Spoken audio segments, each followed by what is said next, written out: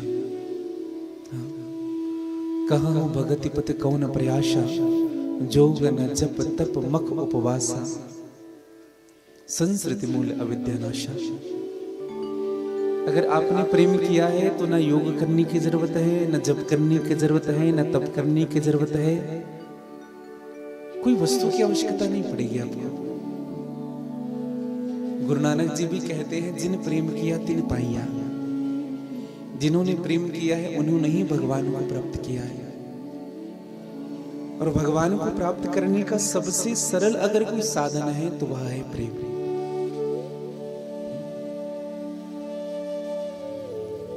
गोपियों ने भी उद्धव जी से कहा कि उद्धव कुछ सार नहीं प्रेम जगत में सार। इसलिए प्रेम करना सीखना है हमें। और श्रीमद् भागवत शास्त्र प्रेम शास्त्र है भैया। भगवान के चरणों के प्रति अनुराग जगे और संसार से राग का दूर हो जाना ही भगवान से प्रेम करना है। और एक निवेदन करूंगा, परमात्मा को रिझाने के लिए राग की जरूरत नहीं है।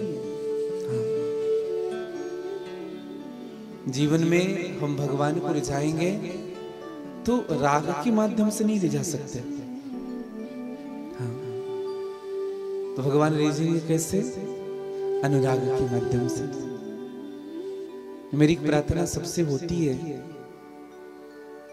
कि आप जीवन में राग भले ही ना ला पाए लेकिन अनुराग की पुष्टि जरूर होनी चाहिए। अच्छा एक बात आप सबसे बताएं,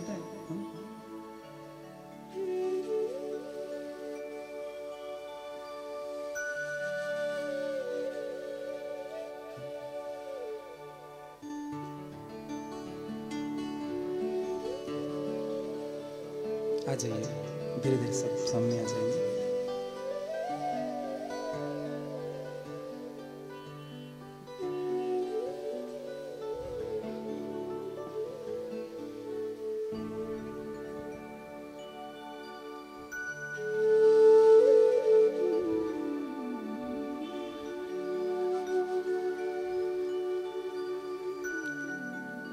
कृष्णाय वासुदेवाय हरे परमात्मने प्रणतिक्लेशनाशाय श्री गोविंदाय नमो नमः। जीवन में अनुराग की आवश्यकता है। तो मैं आप सबसे निवेदन कर रहा था, भगवान को रिझाने के लिए राग नहीं अनुराग चाहिए। राग हृदय की आवाज भले नहीं हो सकते लेकिन अनुराग हृदय से निकलता है। एक सत्य घटना मैं आप सबसे कहूं, हमारे राजधानी रायपुर में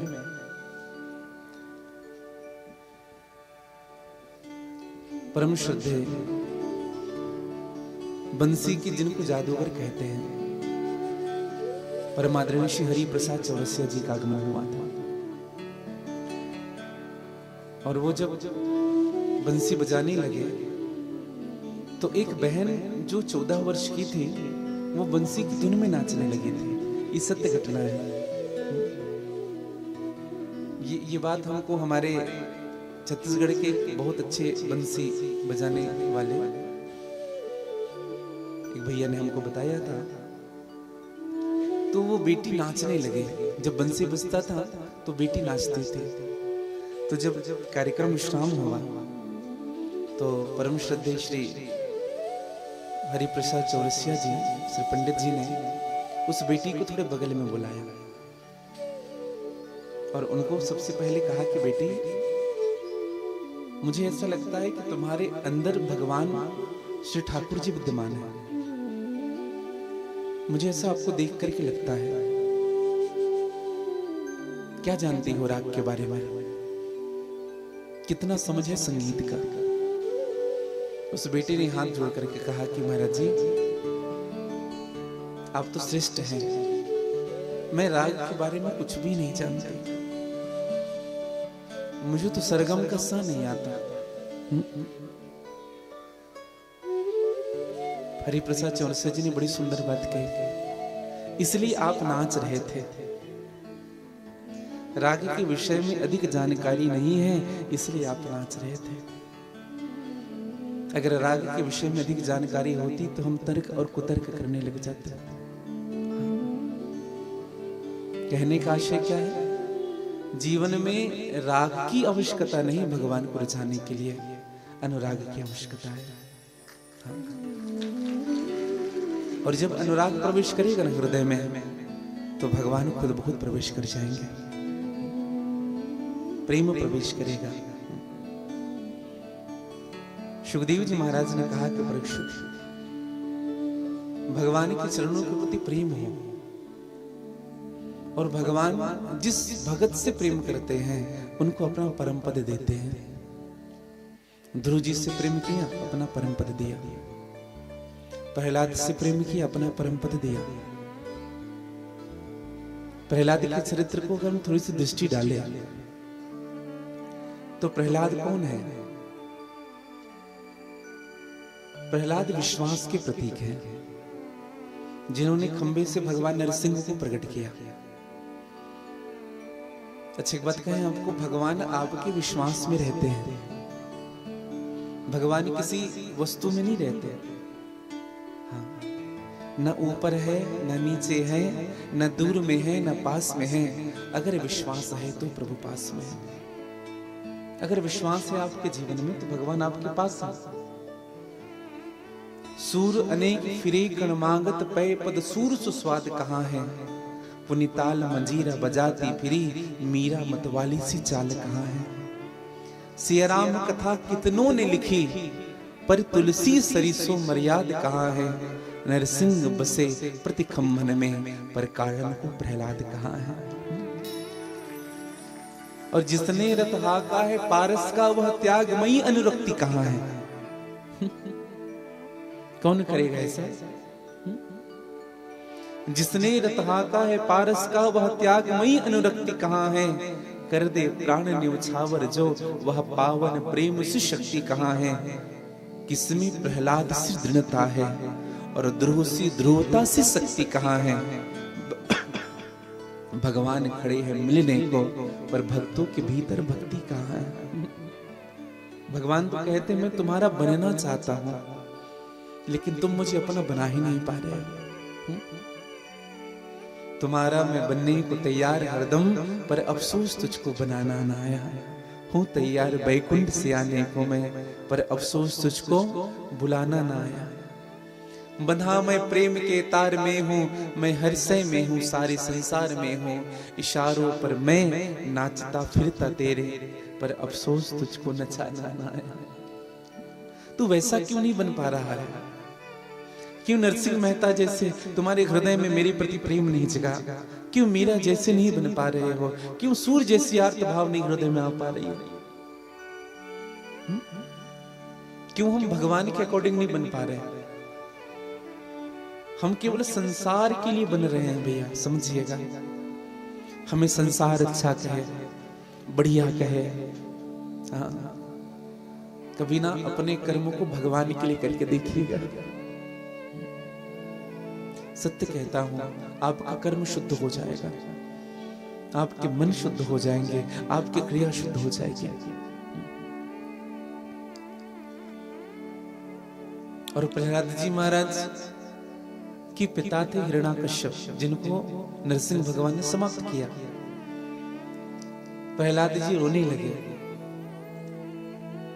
नरसिंह भगवान ने अपने गोद पर बिठा करके प्रहलाद को चाटा है, चाटन किया। हाँ। बताओ ऐसा प्रेम कौन करेगा? हाँ, कोई नहीं करेगा भैया। क्या भगवान चाटेंगे किसी भक्त को? लेकिन नरसिंह भगवान ने चाटन किया। इसलिए भगवान को भक्त वत्सल कहते हैं। समझिएगा, यहाँ पे भागवत जी में भगवान को भक्त वत्सल शब्द से संबोधित किया गया। वत्सल क्यों कहते हैं? आपने गौ माता को देखा होगा, गौ माता को वत्सला कहते हैं। ध्यान से सुनिएगा, गौ माँ को वत्सला कहते हैं। गौ का जो बछड़ा होता है ना, जो बछड़े छोटे छोटे, उनको वत्स कहते हैं। अब देखेंगे गौ माता जब बछड़े को जन्म देती है तो जैसे बछड़ा बाहर आता है, गौ माता उनको चाट करके उनकी गंदगियों को समाप्त कर देती है, साफ कर देती है। देखा होगा, उनको साफ कर देती है, शुद्ध कर देती है। बस उसी प्रकार से जब यह जीव भगवान की शरणागत हो जाता है तो भगवान भी अपनी कृपा के चाटन से हमारे सभी दोषों को दूर कर देते हैं और हमें शुद्ध कर देते हैं। इसलिए भगवान को वत्सल कहते हैं, भक्त वत्सल। प्रहलाद जी से कहा, भगवान नरसिंह देव ने कहा कि एक काम करो प्रहलाद, तुम्हें अगर कुछ चाहिए तो मांग लो। प्रहलाद ने हाथ जोड़ करके बड़ी सुंदर बात कही, प्रभु वो क्या होता है? मांगना किसे कहते हैं? नरसिंह भगवान ने कहा, बेटा कुछ तो मांगो, कुछ मांगो, क्योंकि हम बिना दिए, भक्त को बिना दिए हमारा मन भी सही नहीं रहता, हमें संतुष्टि नहीं मिलती। मांगो। भक्त प्रहलाद ने कहा, प्रभु एक निवेदन करो। बड़ी सुंदर बात कही भक्त प्रहलाद ने, जो आपकी पूजा करता है, जो उपासना करता है, जो सेवा करता है, इसलिए करता है कि मुझे ये मिल जाए, मुझे ये मिल जाए, मुझे ये मिल जाए, वो आपका भक्त नहीं प्रभु, वह विशुद्ध व्यापारी है जो व्यापार करने आया है। शिव जी में जल चढ़ा रहा हूं, रोग ठीक हो जाए भगवान। आपको एक मन लड्डू अर्पित कर रहा हूं, बेटी की शादी हो जाए, सुंदर बहू मिल जाए, बेटी की शादी हो जाए। कभी कभी खूब सेवा भगवान की इसलिए करते हैं, वह भगवान का भक्त नहीं है, विशुद्ध व्यापारी है जो व्यापार करने आया है भगवान के सामने। अगर आप ऐसा कर दोगे तो मैं ये करूंगा। नाभृत सवय वणिक प्रहलाद कहते हैं, वो सेवक नहीं है, वह व्यापारी है। नरसिंह भगवान ने कहा कि बेटा, कभी कभी पिता को भी लगता है कि पुत्रों को कुछ दिया जाए। इसका अर्थ यह नहीं कि व्यापारी बन गए पुत्र और पिता। कभी कभी पिता को भी खुशी होती है बेटों को देने से। भक्त प्रहलाद ने कहा, प्रभु अगर देना ही है तो एक ही वरदान दीजिएगा।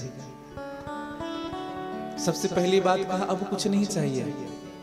फिर दूसरी बात क्या कहा, आपका अनुग्रह मिलता रहे, आपका प्रेम मिलता रहे, आप मुझ पर प्रसन्न रहे बस। और सेवक का सबसे बड़ा धर्म यही है कि स्वामी की प्रसन्नता जिसमें है। बड़ा सुंदर सूत्र दिया गोस्वामी तुलसीदास जी ने।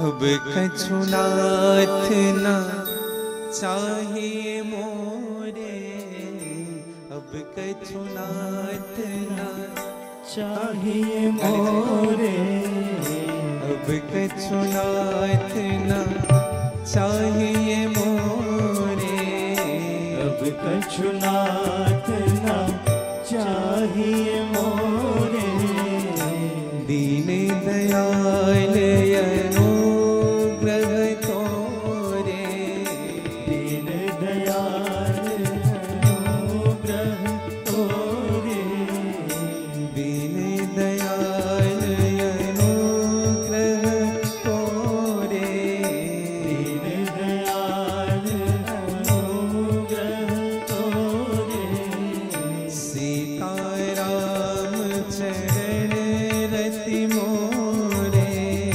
सीताराम चरण रति मोरे, अनुदिन बढ़हु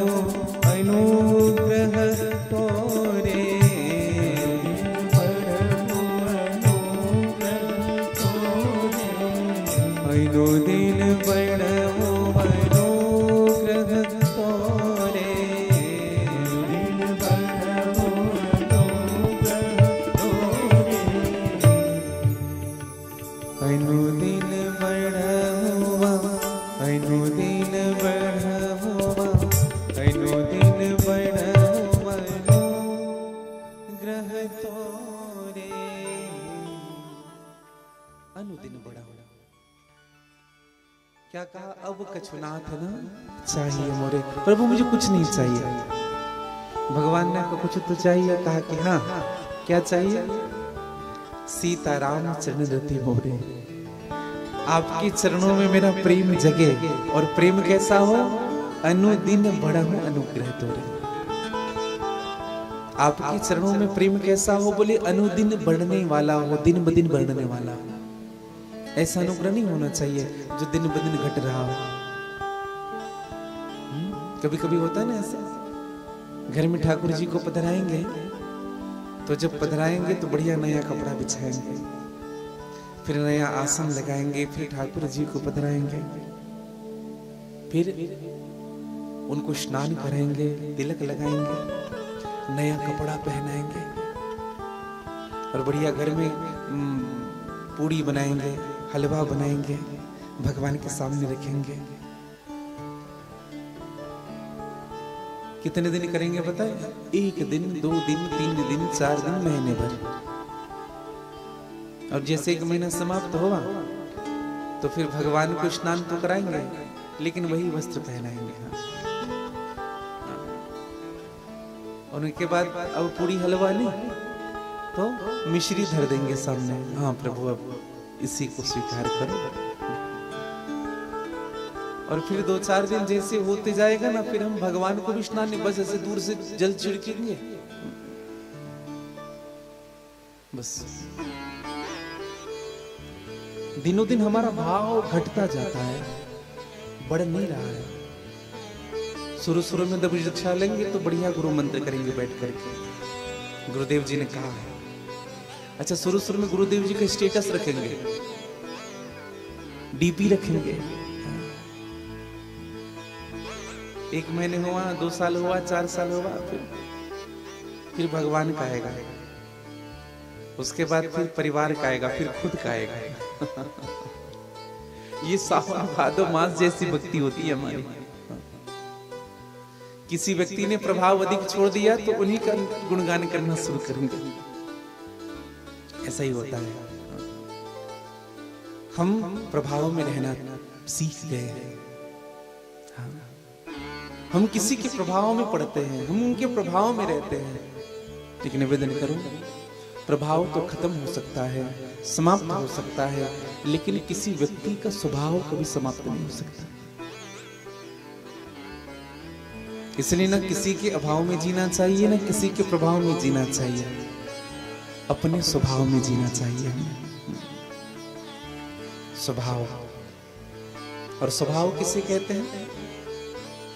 स्वभाव क्या है? सहज स्वभाव क्या है हमारा? विचार करिएगा। हम 4 के बीच में जो कर रहे हैं ये हमारा सहज स्वभाव नहीं है। हम जो व्यवहार सबके बीच में करते हैं ये सहज स्वभाव नहीं। हम अकेले कमरे में जो करते हैं ये हमारा सहज स्वभाव है। आप अकेले बैठ करके क्या करते हो? राम का चिंतन करते हैं कि काम का चिंतन करते हैं? यह आपका सहज स्वभाव है। इसलिए जीवन में सहज स्वभाव में जिस दिन भगवान की शरणागत आपके जीवन में आ गया, समझिएगा भगवान ने आपका हाथ पकड़ लिया। सुखदेव जी महाराज कहते हैं, परीक्षित, लेकिन फिर भी हम भगवान को याद कब करते हैं? जब जीवन में दुख आता है, सुख में सब भूल जाते हैं। अगर जीवन में दुख आना बंद हो जाए ना तो भगवान को याद करना बंद कर देती। सत्य कहूं, अच्छा हमें कभी लगता है कि बीच बीच में जो झटके मिलते हैं ना, हमें इसलिए मिलते रहते हैं कि हमारी याद बनी रहे। सुख ही सुख रहे तो भगवान को कौन याद करे? कभी देखना, अधिक जब तकलीफ आ जाए ना तो भगवान के सामने ज्यादा देर तक बैठते हैं, खूब मन लगाते हैं, हे भगवान कृपा करना, और खूब सेवा करेंगे। किसी को रोग हुआ, शिव जी में जल भी अर्पित करेंगे ना, तो इसलिए नहीं करेंगे कि हमें प्रसन्नता हो रही है, रोग है महाराज, हाँ कहा है ऐसा विधान करने से ये हो जाएगा, इसलिए कर रहे हैं। इतना स्वार्थी है ना आदमी आजकल का, इतना स्वार्थी है, बिना स्वार्थ के हाथ तक नहीं जोड़ता भगवान के सामने। हाँ, बिना स्वार्थ के हाथ भी नहीं जोड़ता। और एक निवेदन करूं, स्वार्थ विहीन अगर भक्ति आपके हृदय में है परमात्मा के प्रति, तो समझिएगा आपकी भक्ति भगवान को प्राप्त कर रही है, ईश्वर को प्राप्त कर रही है।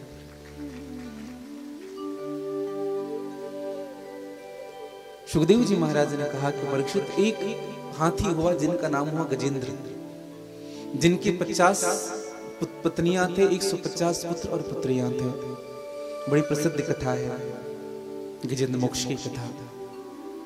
एक बार पूरे परिवार स्नान करने के लिए गए सरोवर में स्नान किए, और भैया 1-2 दिन का स्नान नहीं था, 1 महीने का स्नान था। अब विचार करिएगा, एक हाथी किसी जल में प्रवेश कर जाए तो जल की दशा क्या होगी। और 50 पत्नियां, 150 पुत्र, कितने हुए?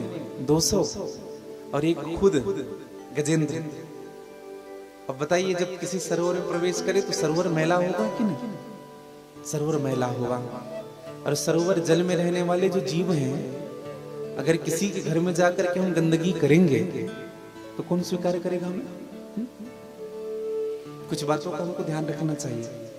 हम किसी के यहाँ अगर मेहमान जा रहे हैं, अगर हमें कमरा उनके यहाँ मिल गया रहने के लिए, तो प्रयास करना चाहिए जैसा मिला है कमरा वैसा ही वापस करें। ऐसा नहीं कि बाथरूम की गंदगी कर दिए तो फिर नल टूट गया तो गुटखा खा करके वहां थूक रहे हैं, फिर वहां थूक रहे हैं। ये व्यवहार मत करिएगा, नहीं तो दूसरी बार जब आएंगे ना तो अपना घर नहीं मिलेगा आपको। फिर देने वाला घर नहीं देगा, इनको रुकवाओ बाहर, ये उसी के लायक है। निवेदन करूं, आज गंदगी हुआ जब जल में, तो जल में रहने वाले मगर जो हैं उनको से रहा नहीं गया, और उन्होंने गजेंद्र के पैर को पकड़ा। पैर को पकड़ा, गजेंद्र को लगा छोटा मोटा जंतु होगा। फिर गजेंद्र ने उनको छुड़ाना चाहा, जब नहीं छुड़ा सका तब विचार करने लगा ये कोई साधारण नहीं है। हाथी थल का जानवर है, मगर जल का जानवर है। जब दांत से दबा करके खींचने लगा, लहू को चूसने लगा, निस्तेज होने लगा गजेंद्र, ताकत घटने लगी। और हाथी दरअसल कामी है, और कामी पुरुष के जो बल होते हैं वो बहुत जल्दी समाप्त होते हैं।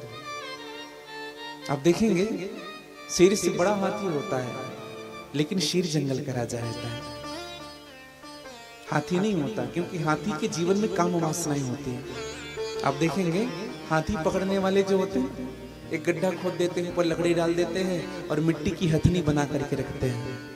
हाथी काम स्पर्श के लिए उस हथनी के पास आता है, उसी गड्ढे में गिर जाता है, महावत उनको पकड़ लेते हैं। और भैया काम शहद की बूंद है, सब ही नचावत नाच। जिस व्यक्ति के जीवन में काम प्रवेश करता है ना, उस व्यक्ति को नीम का कड़वा रस भी मीठा लगने लगता है। अब तो हाथी अपनी सुरक्षा कर रहा है, जब खुद नहीं कर पाया तो सबको बुलाया, पत्नी को बुलाया, बच्चों को बुलाया, आओ मुझे खींचो, मुझे बाहर निकालो। अब तो परिवार ने भी साथ दिया। और एक बात कहें भैया, परिवार भी साथ तब तक देगा जब तक आपकी जेब में पैसा है, आपके पास धन है, आप में थोड़ी बहुत सामर्थ्य है। अगर आपके जेब में लाख है ना, तब लाख देने वाले मिलेंगे। अगर जेब में फूटी कौड़ी नहीं तो 1 रुपए भी मिलना मुश्किल होगा। ये संसार का नियम है। दरअसल ना ये संसार हवा की तरह है, हवा। किसी ने हवा से पूछा कि तुम आग जलाने का काम करते हो कि आग बुझाने का काम करते हो? हवा ने कहा आग कैसी है ये बता, आग कैसी है, अगर कम होगा तो बुझा देंगे, अधिक होगा तो और जला देंगे। किसी दीपक का आग होगा, मोमबत्ती का आग होगा तो फूंक मार करके उनको बुझा देंगे, अगर किसी के घर में आग लगी हो तो उनको और जला देंगे। ये हवा की तरह है। अच्छा, हवा को जब उल्टा करो तो वाह होता है, वाह, लोग वाह वाह करेंगे, और फिर जब सब चीज निकल जाए ना आपके जीवन से तो हवा की तरह हो जाएंगे।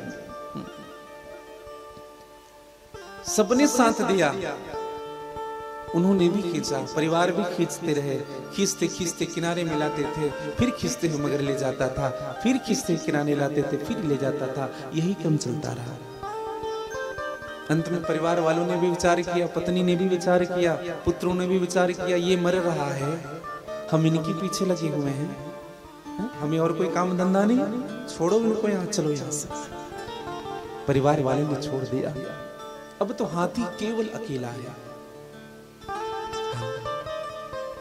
बनी बनी के हजारों निशार होते हैं, और बनी के बिगड़ जाए तो दुश्मन हजार होते हैं। ये संसार है भैया।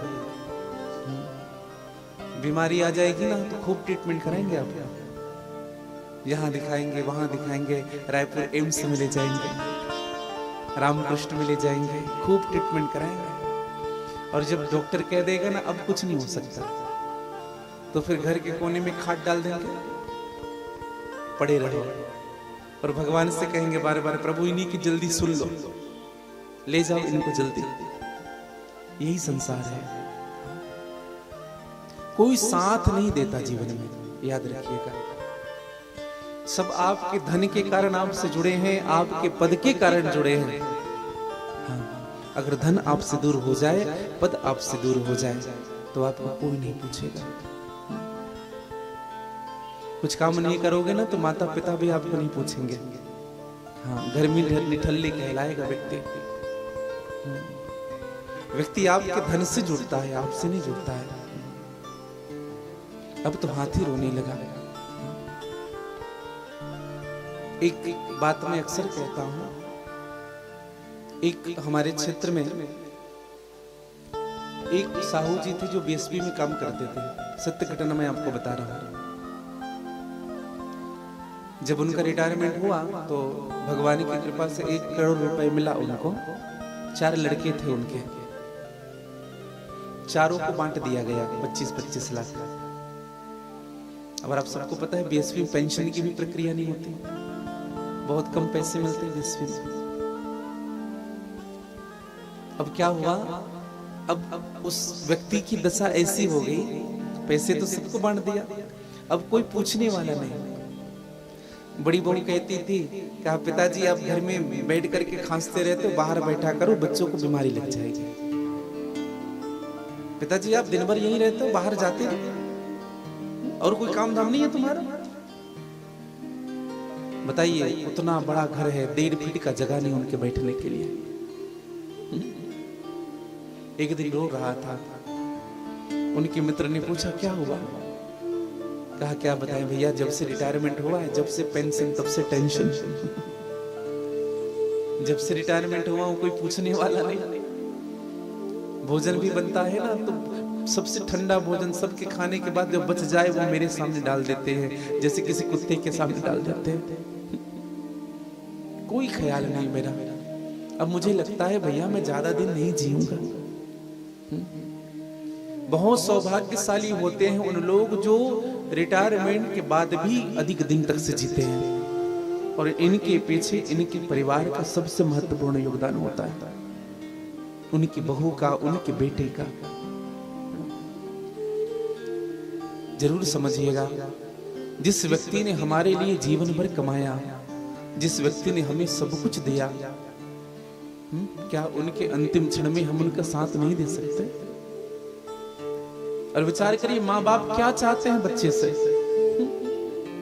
क्या आपका धन चाहेंगे? क्या माँ बाप डिमांड करते हैं मैं ये कपड़ा पहनूंगा, मुझे ये साड़ी ला के दो? हम जिद करते हैं कि माँ बाप? नहीं भैया, हमने भले ही जिद किया कि हम ये नहीं पहनेंगे, ये नहीं खाएंगे, हम ये नहीं करेंगे। माँ बाप कभी नहीं कहते जो दे दो, बस 2 वक्त की रोटी चाहते हैं बस। बस यही आशा लेकर के जीवन में माँ बाप रहते हैं बच्चों के साथ, और हम भी उनको नहीं पूरा कर पाते, तो फिर हमारा पुत्र नहीं होना ही अच्छा है। अब क्या हुआ, उनके मित्र ने कहा कि तुम चिंता मत करो, कल मैं एक बड़ी सी पेटी भेजूंगा और एक झूठ बोलना है तुम्हें। साहू जी ने कहा क्या झूठ बोलना है? कहा एक झूठ ये बोलना है कि अब मेरे जीवन भर की कमाई इसी पेटी में है, अब मेरे मरने के बाद तो तुम सबका हो ही जाएगा। हाँ। और चाबी मत देना किसी बच्चे को, ध्यान रखना पेटी की। अब एक दिन पेटी आया और पेटी अंदर उतारे बच्चे, और जो पेटी लेने वाला था लेकर के आया था, उन्होंने कहा कि ओ साहू जी कहाँ हैं आपके पिताजी? बोले हाँ, लीजिए चाबी।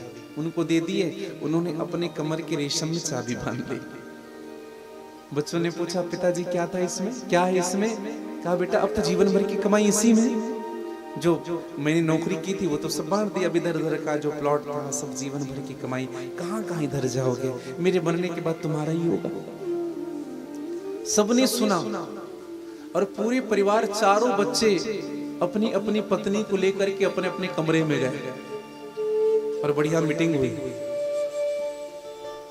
फिर बड़ी बहू का आवाज आया ऊपर से, पिताजी, अभी तब बुढ़ा कहते थे, आज क्या कह रहे हैं? पिताजी गर्म पानी हो गया, स्नान कर लेते। हाँ। दूसरी बहू ने कहा पिताजी स्नान वहां करना, लेकिन भोजन यहाँ करना, गरम गरम रोटी खिलाऊंगी, तबीयत कुछ ठीक नहीं रहती तुम्हारी। तीसरी बहू ने कहा पिताजी आज शाम में गाजर का हलवा कैसा रहेगा आपके लिए? अब विचार करिएगा, प्रेम किससे कर रहे हैं हम लोग।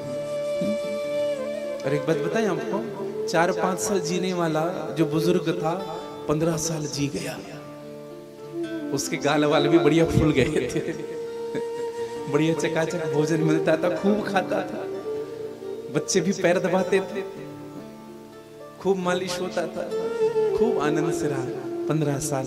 लेकिन जिनको आया उनको तो जाना ही पड़ेगा इधर। जब उनकी मृत्यु हुई तो उनके बच्चों ने विचार किया क्यों ना सभी भाई मिलकर के ऐसा कार्यक्रम करवाए पिताजी का कि पूरे गांव वाले याद रखें, और खूब गांव वालों को नहीं, अगल बगल 10-20 गांव को भी आमंत्रण किया था भोजन के लिए, खूब खिलाया, खूब खर्च किया, और सब यही सोच रहे थे कब पेटी खुले।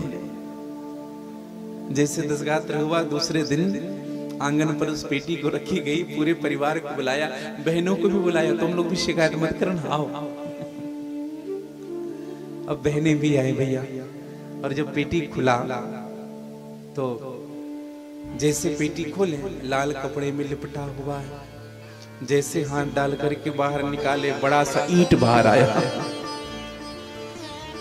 फिर हाथ डाल के बाहर निकाले, बड़ा पत्थर बाहर आया, फिर हाथ डाल के बाहर निकाले, एक मिट्टी बाहर आया। ईंट पत्थर मिट्टी के अलावा कुछ भी नहीं था भैया, कुछ भी नहीं। सबने माथा पकड़ लिया, हमने खूब सेवा के बुढ़े की, जाते जाते धोखा दे गया। आशय क्या है? निवेदन करूंगा, हमने जीवन में सेवा भी इसीलिए किया कि हमें कुछ मिलेगा, समझिएगा। एक संत ने बड़ी सुंदर बात कही, पुत्र की परख विवाह के बाद होती है, पहले पुत्र की परख नहीं होते। पुत्र कितना ईमानदार है, कितना माँ बाप को चाहता है, ये शादी के बाद पता चलता है। क्यों? शादी के पहले तो पुत्र स्वयं डिपेंडेंट होता है अपने माँ बाप के ऊपर। पुत्र की परख विवाह के बाद होती है, पुत्री की परख जवानी में होती है। जब वो 20-22 साल की हो जाती है ना, तब उनकी परख होती है कि वो अपने परिवार से कितना प्रेम करती है। पति की परख पत्नी की बीमारी में होती है। हाँ।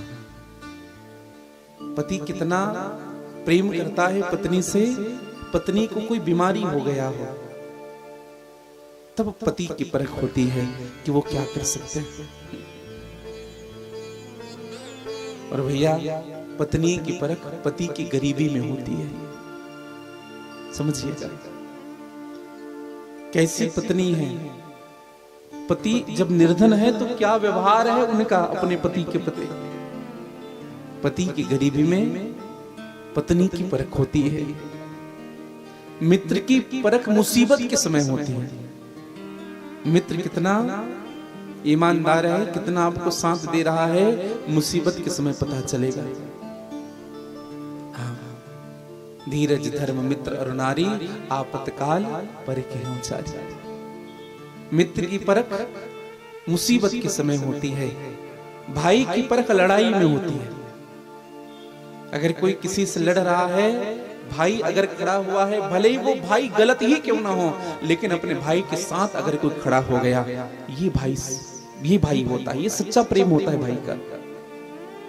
भाई के रहते किसी ने अगर मेरे भाई को आंख उठा करके भी देख दिया तो धिक्कार है ऐसे भाई को। हाँ।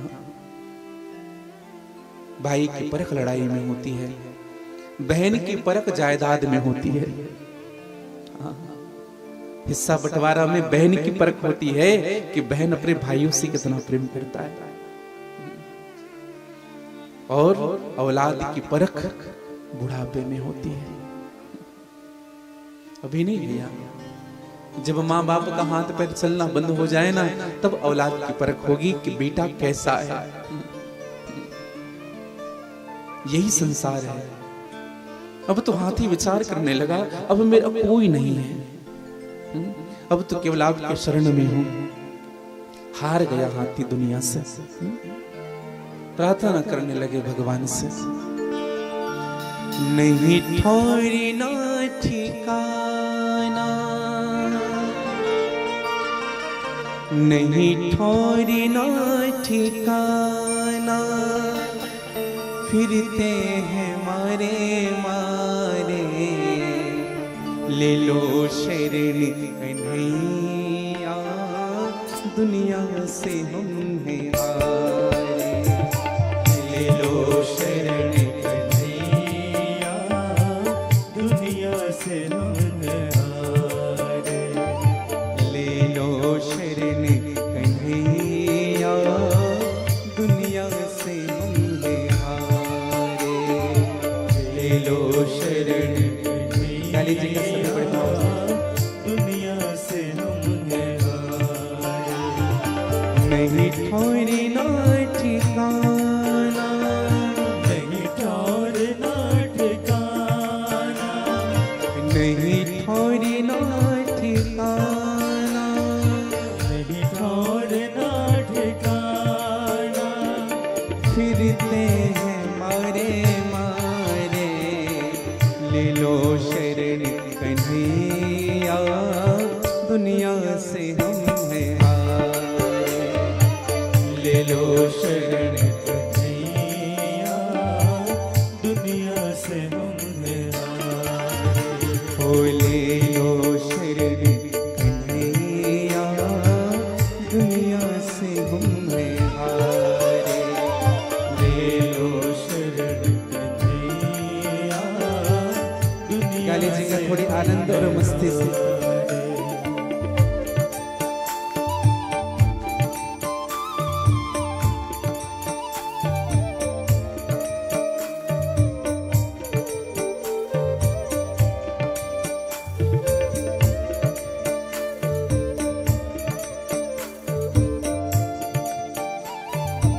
काली जी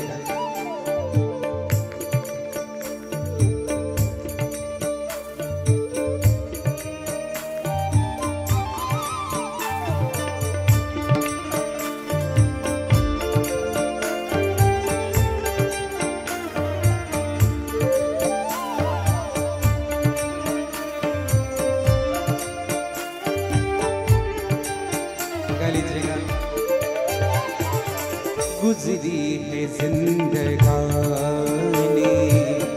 अश्कों को पीते पीते, गुजरी है जिंदगानी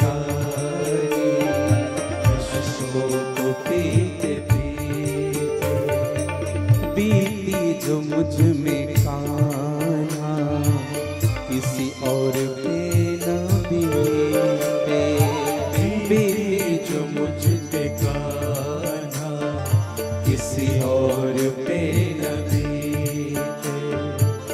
छोटी सी जिंदगी है, छोटी काली जी का जिंदगी है, छोटी सी जिंदगी है, छोटी सी जिंदगी है, और गम है ढेर सारे, ले लो शरण कन्हैया, दुनिया से हमने हारे। ले लो शरण कन्हैया, दुनिया से हमने हारे। ओ हमें ले लो शरण कन्हैया, दुनिया से हमने हारे।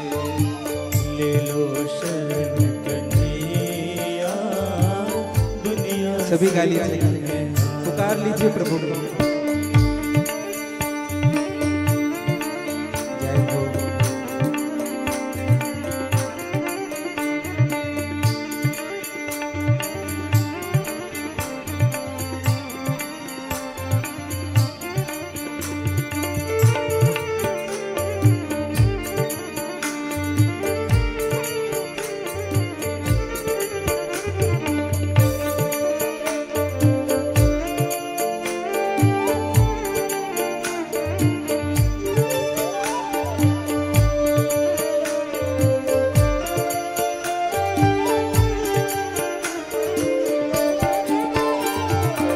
अब तक निभाई मैं जिससे भी रिश्तेदारी, अब तक निभाई मैं।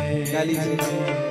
जिनसे भी रिश्तेदार, अरे निकले वही कन्हैया, सुख चैन के शिकारी, निकले वही कन्हैया, सुख चैन के शिकारी।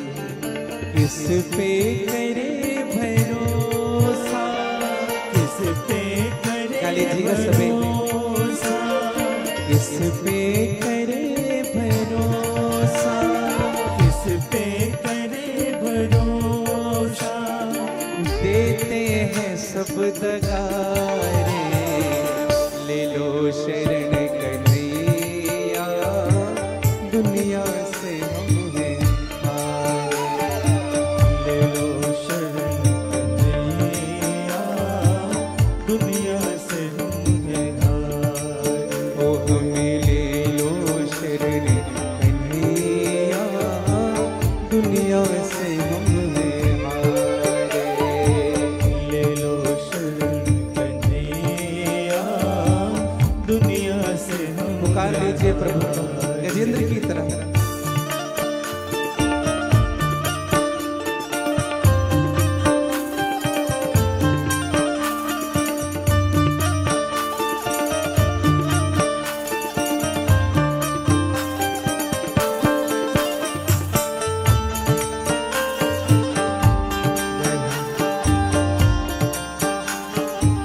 हे हरे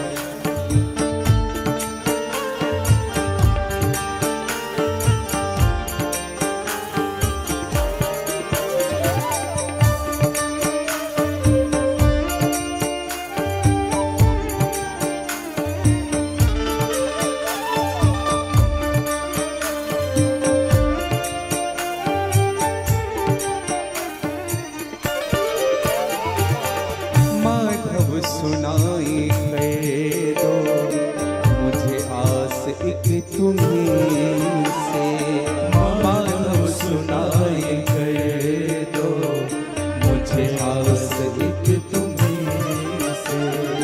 वाकिफ हो तुम कन्हैया जीवन की हर कमी से, वाकिफ हो तुम कन्हैया, जीवन की हर कमी से। देते हैं जख्म सारे, देते हैं जख्म सारे, देते हैं जख्म सारे, देते हैं जख्म सारे। मिलते नहीं दवारे, ले लो शरण कन्हैया, दुनिया से हम हारे। ले लो शरण कन्हैया, दुनिया से हम हारे। ले लो शरण कन्हैया, दुनिया से हम हारे। ले लो शरण कन्हैया, दुनिया से हम हारे। नहीं छोड़ना ठिकाना, नहीं छोड़ना ठिकाना, नहीं छोड़ना ठिकाना, नहीं छोड़ना ठिकाना। फिरते हैं मारे मारे, ले लो शरण कन्हैया, दुनिया से हम हारे। ले लो शरण कन्हैया, दुनिया से हम हारे। ले लो शरण कन्हैया, दुनिया से हम हारे। ले लो शरण कन्हैया, दुनिया से हम हारे। ओ दुनिया से हम हारे, दुनिया से हम हारे, दुनिया से हम हारे, दुनिया से हम हारे। ले लो शरण कन्हैया, दुनिया से हम हैं। हाथी का पूरा शरीर डूब चुका है उस जल में। हाथी ने कमल पुष्प को तोड़ करके ऊपर की ओर दिखाया। सबसे सुना था कि ऊपर भगवान रहते हैं। और हाथी भगवान को बुलाने लगे। ओम नमो भगवते तस्मै यद एदादत्सेदात्मकं पुरुषाय द्विबीजाय परिशाय धीमहि।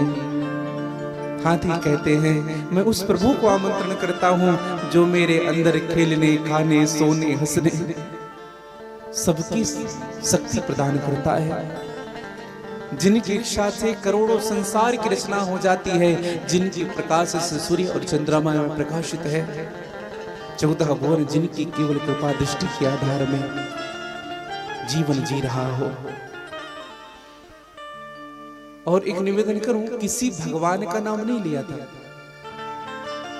क्या कहा था? गजेंद्र मोक्ष का बड़ा सुंदर भाव, नमो नमस्ते अखिल कारणाय। किसका नमस्कार कर रहे हैं? जो सभी कारणों के कारण है। नमो नमस्ते अखिल कारणाय निष्कारण अद्भुत कारणाय सर्वागमन्याय महारवणाय नमो अपवर्गाय परायणाय। सभी कारणों के कारण, और सभी कारणों के कारण कौन है? मेरे गोविंद, मेरे माधव। अच्छा विचार करिएगा, हम जब जल डालते हैं किसी वृक्ष में तो जल कहाँ डालते हैं? उनके पत्ती में डालते हैं कि उनके जड़ में डालते हैं? जड़ में जल डालते हैं। ब्रह्म संहिता का 5वां अध्याय का प्रथम श्लोक भी कहता है, ईश्वर सच्चिदानंद विग्रह। भगवान कौन है? सच्चिदानंद विग्रह कौन है? अनादि आदि गोविंद सर्व कारण कारणम। भगवान आदि है, अनादि है, जो सभी कारणों के कारण है। आदि में भी सबके कारण है, अनादि में भी सबके कारण है। ऐसे प्रभु को आमंत्रण किया। एक क्षण हुआ था भैया, एक क्षण। भगवान ने तुरंत गरुड़ से कहा, गरुड़ चलो जल्दी, क्यों? हमारा भक्त पुकार रहा है। अब गरुड़ को जब भगवान ने कहा, गरुड़ को लगा कि भगवान मेरे बिना नहीं जाएंगे। गरुड़ को अभिमान हो गया, सारी दुनिया का भार भगवान उठाते हैं, भगवान का भार मैं उठाता। अच्छा, जीव को ना बहुत जल्दी अभिमान होता है, मैं कर रहा हूं, मैं ऐसा कर रहा हूं। अच्छा, कुछ लोग की बातों से अभिमान झलकता है। कुछ लोग क्या कहते हैं, अरे हम नहीं होते तो ये काम ही नहीं होता, हमने किया, मैंने किया। हाँ, एक बात कहूं आपको, जीवन में अभिमान भगवान से दूर कर देता है। अगर आपके जीवन में अभिमान ने प्रवेश किया है ना, तो ये बात पक्की समझिएगा, आपके जीवन में पतन की राह प्रशस्त होने लगे हैं। क्योंकि गिर आएगा मौत का तूफान एक दिन, मिटना है मिटाना है हर एक इंसान एक दिन, शक्ति पे मालो जर पे कभी करना ना गुरूर, ले डूबता है इंसान को अभिमान एक दिन। अभिमान ना हो जीवन में। अच्छा, अभिमान किसको नहीं होता है? परीक्षित ने सुखदेव जी से कहा कि महाराज अभिमान किसको नहीं होता है? सुखदेव जी महाराज ने बड़ी सुंदर बात कही, परीक्षित, जिनको ये लगता है कि मेरे पास जो कुछ भी है, मुझे जो कुछ भी मिला है, मेरे पुरुषार्थ के बल पर नहीं, मेरे गोविंद की कृपा के बल पर मिला है, उस व्यक्ति को कभी अभिमान नहीं होगा। जो ये सोच ले कि मुझे जो कुछ भी मिला है उनकी कृपा से मिला है। और ये आभास हमको होते रहना चाहिए जीवन में, हर क्षण हर पल ये विचार करते रहना चाहिए। भगवान की कृपा का अनुभव हमको निरंतर करना चाहिए। आज अभिमान हुआ, भगवान ने उनके अभिमान को दूर किया। भगवान ने विचार किया, हाथी को तो ग्रह ने बाद में पकड़ा है, अभी तो गरुड़ को ही ग्रह ने पकड़ लिया है। किस ग्रह ने? अभिमान रूपी ग्रह ने। पहले इनको छुड़ाना पड़ेगा। भगवान ने अपनी कनिष्ठ उंगली रखी गरुड़ के पीठ पर और गरुड़ से कहा, चल उड़ान भर। गरुड़ ने कहा, प्रभु आप बैठिए तो। भगवान ने कहा, मेरे बैठने की आवश्यकता नहीं, तो पहले इनको उड़ा ले। कनिष्ठ उंगली का भार गरुड़ नहीं उड़ा पाया, ऐसा लगा जैसे सुमेरी पर्वत रख दिया हो पीठ पर। तड़प गया गरुड़, छटपटाने लगा। गरुड़ को समझते देरी नहीं लगी, भगवान तो सब जानते हैं। हाँ, गरुड़ ने हाथ जोड़ करके क्षमा मांगी, प्रभु हमें क्षमा करिए, हमें अभिमान हो गया था। भगवान बैठे गरुड़ के पीठ पर चले हैं। भगवान ने चक्र सुदर्शन को आज्ञा दी, कहा कि जाओ उस हाथी के प्राण की रक्षा करो। चक्र सुदर्शन आया है और उस हाथी के जो पैर को पकड़े हुए जो मगर हैं, चक्र सुदर्शन ने मगर के मस्तक को काट दिया, प्राणांत हो गया मगर। हाथी का पैर छोटा, हाथी के किनारे पर आया है। चतुर्भुज स्वरूप भगवान का दर्शन किया है और यही भगवान के एक अवतार हैं। बोले हरि नारायण भगवान की जय। भगवान का एक अवतार हरि नारायण। हाँ, हाथी ने भगवान से क्षमा मांगी, खूब रोए हाथी। भगवान ने कहा, क्यों रो रहे हो? कहा, प्रभु मैंने आपका नाम क्या लिया, आपने मुझे बचा लिया, संसार साथ नहीं दिया प्रभु, आज मैं समझ गया। देख लिया संसार हमने, देख लिया सब मतलब के यार हमने देख लिया।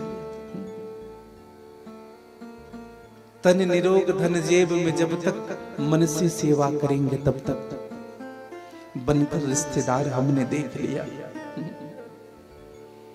एक बड़ी सुंदर भाव लिखी है परम श्रद्धेय परम आदरणीय श्री राजेश्वरन सरस्वती जी महाराज ने।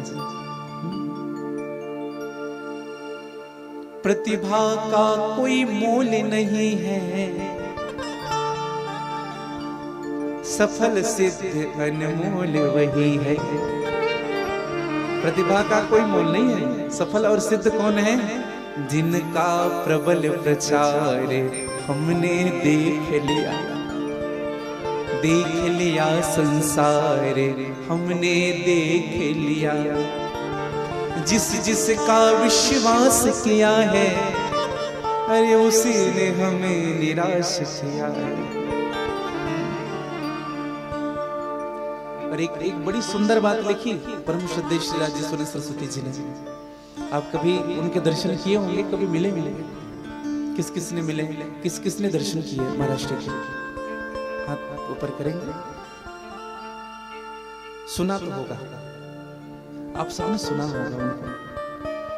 मैं ये तो नहीं कहूंगा, मुझे तो अनुभव भी नहीं है, लेकिन मैं इतना जरूर कहूंगा कि श्री राम कथा के मर्मज्ञ मैंने वैसे कहीं नहीं देखे। और इतने सरल थे, इतने सहज थे, क्या बताऊं भैया। अगर कोई मिलने के लिए उनसे जाते थे ना, तो उनके जो सेवक जो होते थे, वो अगर किसी को रोक देते थे तो अपने सेवक के लिए बिगड़ जाते थे। तुम्हारी हिम्मत कैसे उनको रोकने की? और उनकी कृपा है। हाँ, आज हम जो कुछ भी हैं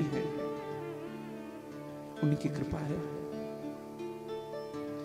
विवेकानंद आश्रम में अलग से हर साल विवेकानंद जयंती होती तो तुम्हारा श्री आते थे।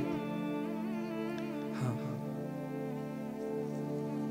और बहुत छोटेपन से उनकी शरणागति, उनको सुनते। और वैसे सरल हमने संत नहीं देखे जीवन में, बड़े सरल, बड़े सहज। लेकिन आजकल बताएं हमारी दृष्टि क्या हो गई है? सरल संत का मोल न आके। कोई सरलता से मिल जाना है आपको? पहले संत जितने त्यागी होते थे ना उतने महान होते थे। आजकल संत जितने वैभवशाली होते हैं उतने महान होते हैं। ये हमारी दृष्टि बन गई है। सरल संत के मोल न आके और कुटिलों के दरवाजे झांके। हो जाए दीदार हमने देख लिया। सरल संत के मोल नहीं है भैया। और एक बड़ी सुंदर बात कही परम श्रद्धेय महाराज जी ने, संतों का उपदेश यही है, मूल मंत्र राजेश यही है, हरि सुमिरन ही सार हमने देख लिया। भगवान का नाम ही सार है, कोई साथ नहीं देगा आपको। जब ये काम नहीं आता है ना तब ये काम आता है। जब काम ये नहीं आता पैसे न, तब ये काम आता है। सब साथ छोड़ देंगे ना, आप इनको पकड़े रहिएगा बस। ये मत छोड़िएगा आप कभी हाथ से, कभी जीवन से न छूट जाइए। सद्गुरुदेव भगवान ने जिस मंत्र को दिया है आपको, वो मंत्र न छूटे बस। संसार छूट जाए, धन चला जाए, सम्मान चला जाए, पद चला जाए, प्रतिष्ठा चला जाए, ये ना जाए बस। अगर ये आ जाए ना आपके हाथों में तो सब चीज खुद ब खुद आ जाएगा। नाम में इतना प्रभाव होता है भैया। हाँ? परम श्रद्धेय श्री नामदेव जी का नाम सुना होगा आप लोगों ने। महाराष्ट्र के संत हुए नामदेव जी। नामदेव जी के जीवन में 3 निष्ठा थी, नाम निष्ठा, तुलसी निष्ठा और एकादशी निष्ठा। 3 निष्ठा से जीवन जीते थे नामदेव जी। नाम निष्ठा कितनी थी? एक प्रसंग भक्तमाल की हमको याद आ रही है। एक बार एक राजा बड़ा धर्मात्मा हुआ। उन्होंने नगर में ऐलान कराया कि जितने भी याचक हैं उन सबको हम अजाचक बना करके भेजेंगे। बुलाए सबको, आसपास जितने भी संत हैं, जितने भी ब्राह्मण हैं, जितने भी श्रेष्ठ वैष्णव जन हैं, हम सबको दान देंगे और जितना मांगेंगे उनसे दुगुना देंगे। और राजा का स्वभाव भी था देने का, सबको देते रहे, हर दिन दान देते थे। एक दिन राजा ने अपने मंत्री से पूछा, मंत्री पता करो किस वैष्णव संत को दान नहीं मिला, या कौन नहीं आया हमारी घोषणा सुन करके। तो मंत्री ने सर्च किया, आसपास पता किया तो सब आए थे, बस एक को छोड़ करके, नामदेव जी महाराज। नामदेव जी नहीं आए हैं। नामदेव जी से कहा कि तुमको राजा ने याद किया है, खूब दान करना चाहते हैं, खूब लुटाना चाहते हैं। नामदेव जी ने कहा, भैया मैं संत नहीं हूं, ना मैं ब्राह्मण हूं, मैं कैसे जाऊं मांगने के लिए। देखो नामदेव नाम इसलिए पड़ गया था, नामदेव इनका नाम नहीं था, नाम जप में अधिक इनको प्रेम था, इसलिए नामदेव नाम पड़ गया था इनका। नाम था देव, नाम अधिक लेता था, इसलिए नामदेव नाम था इनका। लेकिन नामदेव जी नहीं आए। लेकिन बार बार जब आग्रह किया गया तो नामदेव जी ने विचार किया कहीं राजा का दिल दुख न जाए, क्योंकि उन्होंने हमें आमंत्रण किया, स्पेशली हमको आमंत्रण किया, जरूर जाएंगे। और नामदेव जी आए, राजा ने स्वागत किया और नामदेव से कहा, राजा ने कहा कि मांगो महाराज, क्या चाहते हो? जितना मंगेंगे ना उनसे डबल देंगे आपको। नामदेव ने कहा महाराज हमें तो जरूरत ही नहीं है, हाँ? बस आप बुलाए थे हम आ गए। राजा ने कहा नहीं नहीं ऐसा थोड़ी ना, बाहर क्या सोचेंगे मेरे बारे में। राजा ने सबको दिया लेकिन एक संत हुए नामदेव, उनको कुछ भी नहीं दिया। मेरी उपहास होगी महाराज, अरे मेरे लिए कुछ तो मांगो। ध्यान से सुनिएगा, नामदेव जी ने एक तुलसी का दल लिया और उस तुलसी के दल में पूरा राम नहीं लिखा, केवल लिखा रा। क्या शब्द लिखा? केवल रा। और कहा महाराज इसके बराबर मुझे जो देना है दे दीजिए, इस रा शब्द के बराबर आपको जो मुझे प्रदान करना हो आप कर दीजिए। राजा हंसने लगा। राजा ने कहा कि नामदेव भी पागल लगता है पूरा। तो उसी तुलसी दल के हिसाब से छोटी सी तराजू बनाई गई। अब राजा ने उदारता दिखाते हुए 4-5 तोला सोना रख दिया तराजू की पलरे में। हाँ चलो ले जाए कम से कम। लेकिन एक आश्चर्य की बात बताएं, तराजू का पलरा नीचे से उठता ही नहीं है जिधर तुलसी का दल रखा हुआ है, जिसमें राज शब्द लिखा हुआ। राजा ने कहा ये कैसे? राजा ने कहा तराजू बदली जाए। फिर थोड़ी बड़ी तराजू लाई गई, उसमें राज शब्द लिख करके उसी तुलसी के दल को रखा, फिर उसमें स्वर्ण रखे गए। तराजू का वो पलरा तो उठ ही नहीं रहा है जिस पलरे में राज शब्द लिखा गया। और भैया दशा ऐसी हुई कि राजा ने और तराजू बढ़ाया और पूरी राजा के पास जितने धन थे, जितने कोष थे, जितने धन थे, हीरे जवाहरात पन्ने पुखराज, सबको तराजू के पलड़े पर रख दिया गया। फिर भी वह तुलसी के दल वाला पलड़ा उठा नहीं। राजा आश्चर्य से नामदेव जी को देखने लगे। नामदेव जी ने कहा कि महाराज ठीक है रहने दो, अगर आप नहीं कर पा रहे हैं तो रहने दो, मैं कुछ नहीं कहूंगा। हाँ, आपको जो देना है वो दे दो। राजा ने कहा महाराज ऐसे नहीं, हाँ ऐसे नहीं। राजा ने अपने रिश्तेदारों को फोन किया। अब जैसे राजा वैसे उनके रिश्तेदार, पूरे परिवारों से चंदा इकट्ठा किया, एग्रीमेंट करवाया, अभी ले रहा हूं बाद में दे दूंगा। पूरे परिवारों का धन कोष खाली हो गया, लेकिन उस तराजू का पलड़ा उठता ही नहीं है। नामदेव ने कहा अगर थोड़ा सा हिल भी जाता ना कांटा तो मैं स्वीकार कर लेता, लेकिन ये कुछ हो ही नहीं रहा है। अंत में राजा नामदेव के चरण पकड़ लिए। कहा महाराज क्या करूं? नामदेव ने कहा कि राजन, तुमने जीवन में जितने भी सुकृत किए हैं, जितने धर्म किए हैं, जितने यज्ञ किए हैं, जितने दान किए हैं, जितनी कथा कराई है, जितना धर्म सिंचित किया है, जितने सत्कर्म तुम्हारे जीवन के हैं, जितने स्वाहा स्वाहा जितने तुम्हारे सत्कर्म हैं, उन पूरे सिंचित धर्म को संकल्प के साथ तराजू के एक पलड़े पर छोड़ दो। राजा ने कहा मैंने जीवन में जितने पुण्य किए, जितने भी धर्म किए, मेरे पूर्वजों ने जितने पुण्य किए, जितने भी धर्म किए, उन सब के सिंचित पुण्यों को मैं इस तराजू के पलड़े पर रखता हूं। और उस पुण्यों को रखने के बाद भी वह तराजू का एक पलड़ा जिसमें राज शब्द लिख करके तुलसी के दल था, वो हिला तक नहीं। राजा ने कहा कि महाराज अब मेरी सामर्थ्य नहीं, अब मैं कुछ नहीं कर सकता। नामदेव ने कहा राजन, तुमने जीवन भर केवल दान किया, लेकिन तुम्हारे जीवन में तुलसी के प्रति निष्ठा नहीं रही। अगर तुम भगवान के नाम और तुलसी के प्रति निष्ठा अगर रख लेते, एक बार राम कह देने से ही जीवन बदल जाता।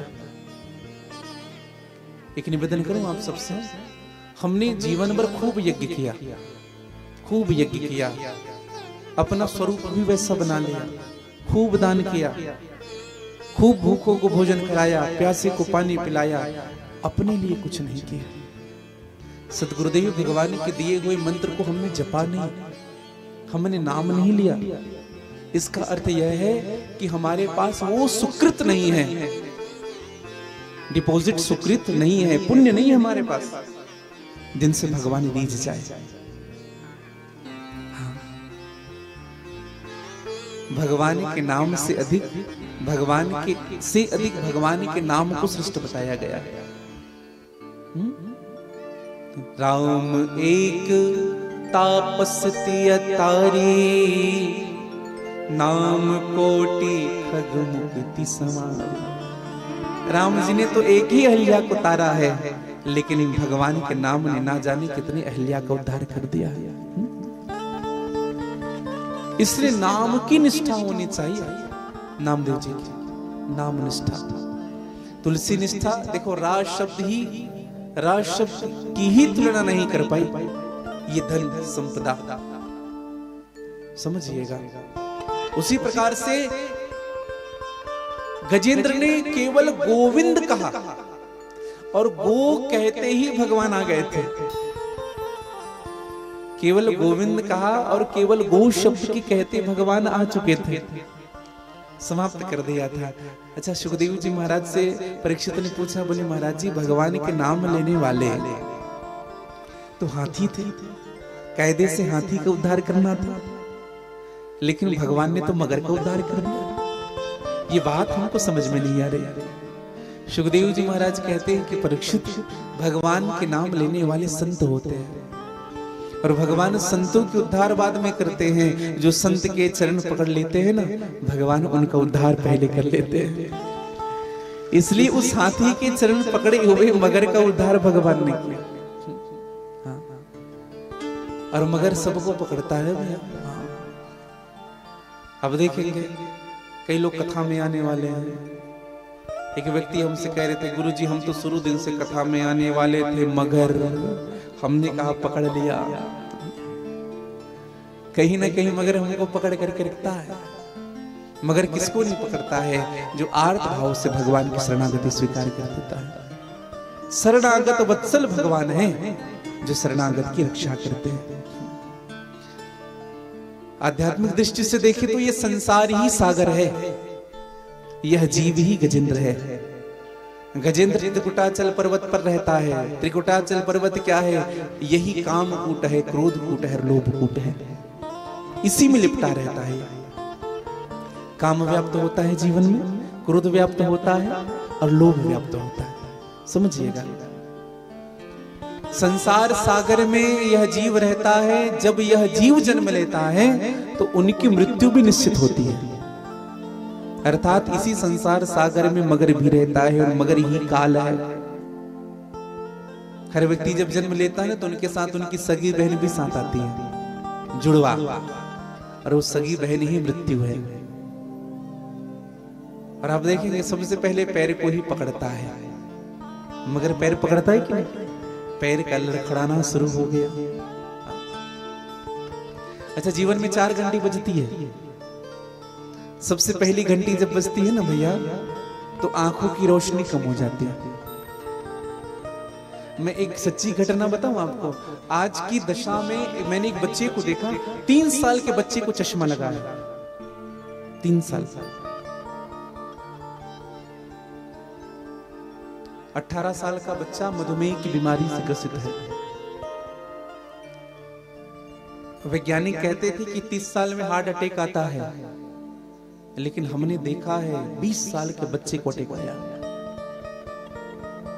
रायपुर की घटना है, जोरापारा की, रामसागर पारा से लगा हुआ, जिनके यहाँ आयोजन हो रहा था। जो समिति आयोजन कराई थी, उनके जो साहू जी थे, उन्हीं का लड़का। कथा होने गई के महीने पहले, 20 साल का था, समझिएगा। सबसे पहले आंख की रोशनी कम होती है।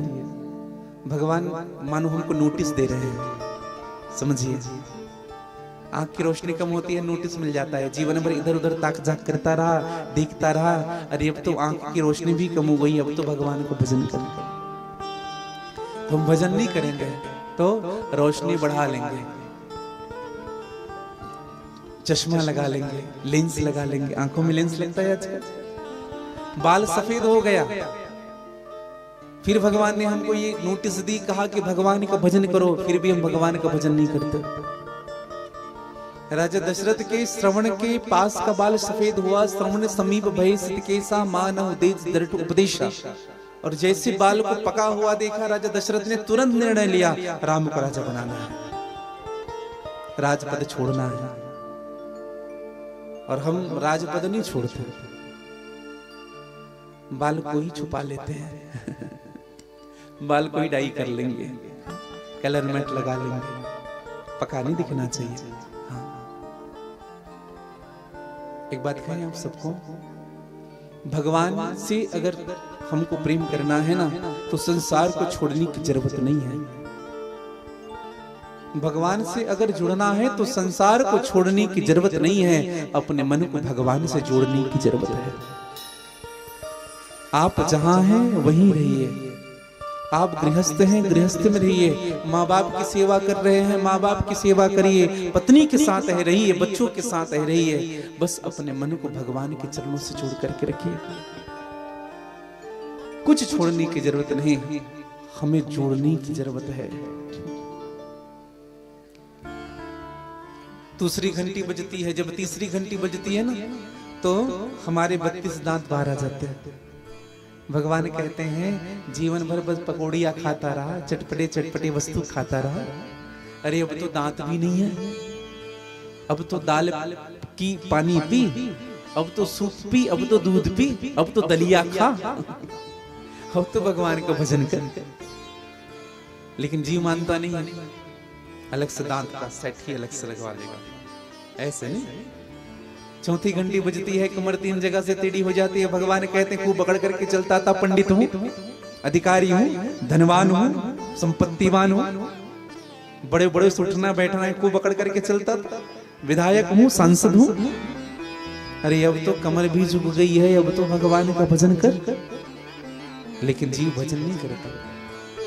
क्या करता है? च्यवनप्राश, झंडू, पंचारिष्ट, स्वर्ण भस्म, खूब मल्टीविटामिन लेंगे।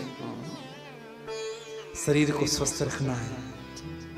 और जब 5वीं घंटी बजती है ना भैया, तो शरीर से प्राण बाहर निकलता है। और जब प्राण निकलता है फिर केवल आंख देखते रहते हैं। 9 द्वारे का पिंजड़ा, तामे पंछी कौन, निकसे बेव अचरब लगे, दिख से बेव अचरब लगे, निकसे बे अचरब कौन। ये 9 द्वार है हमारे शरीर में। 2 आंख, 2 नाक, 1 मुख, 2 कान, उपस्थित लिंग और गुदा। 9 द्वार।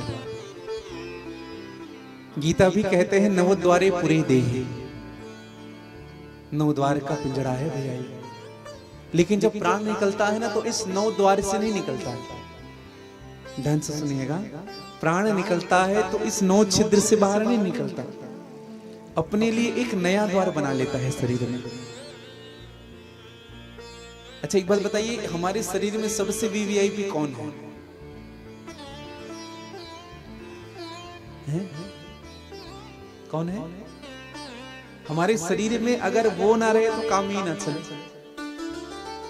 आंख एक ना रहे तो चल जाएगा? सुनना जी, चल जाएगा कि नहीं? कान ना सुनाई दे, दांत ना रहे, एक हाथ ना रहे, अच्छा प्राण ना रहे, कुछ चलने वाला नहीं, हाँ चलेगा ही नहीं, सोच ही नहीं सकते। तो हमारे शरीर का सबसे बड़ा, अगर कोई सबसे अधिक वीवीआईपी है तो प्राण। अच्छा आप देखेंगे वीवीआईपी जो होते हैं ना, उनको लिए वीआईपी गेट होता है। तो जब हमारे शरीर की जब प्राण बाहर निकलते हैं ना, तो इन 9 छिद्रों से नहीं, एक अलग से वीआईपी गेट हो जाता है, अपने लिए अलग स्थान बना लेता है प्राण। कबीरदास जी ने एक बड़ा सुंदर भजन गाया है, जिनको लता जी ने गाया था, आप सबने सुना भी होगा। रंग महली के 10 दरवाजे। गीता ने 9 द्वार कहा, अन्य संतों ने भी 9 द्वार कहा, लेकिन कबीरदास जी रंग महली के 10 दरवाजे, ना जाने कौन सी खिड़की खुली थी, सैयान कैसे गए नैना लड़े थे, सैयान कैसे गए नैना लड़े थे, सैयान कैसे गए नैना लड़े थे, सैयान कैसे गए नैना लड़े थे।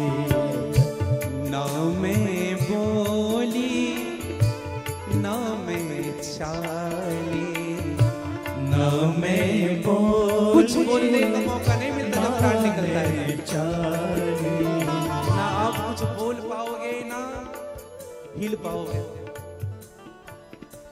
ना मैं बोली ना मैं चाली, ना मैं बोली ना मैं चाली।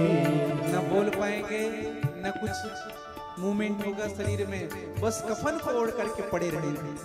यही चुनरी है, ओढ़ी चुनरिया पड़ी की पड़ी थी, सैयान कैसे गए नैना लड़ी थी, सैयान कैसे गए नैना लड़ी थी, सैयान कैसे गए नैना लड़ी थी, सैयान कैसे गए नैना लड़ी थी। ओ पिया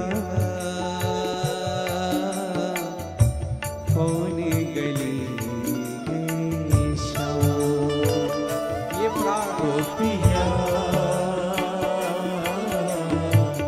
कौन गली गए शाम।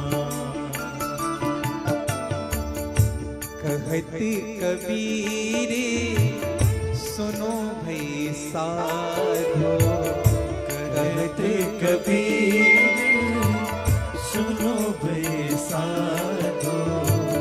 कहती कबीर सुनो भई साधो, कहते कबीर सुनो भई साधो। ओ ऐसे विवाह से कंवारी भली थी, सैयान कैसे गए नैना लड़ी थी, सैयान कैसे गए नैना लड़ी ओ नैना लड़ी थी, नैना लड़ी ओ नैना लड़ी थी, नैना लड़ी ओ नैना लड़ी थी। नैना लड़ी। सैयान कैसे गए, प्राण निकल गया। और हम जिनको चंद्र लग गया कहते, आंख खुला का खुला है नैना लड़ी थी। कबीरदास जी ने कहा, कहत कबीर सुनो भाई साधो। कबीरदास जी ने साधु शब्द का उपयोग किया है। कई लोग कहते कबीरदास जी साधु कह रहे हैं, हमें साधु शब्द नहीं है भैया, साधो शब्द है।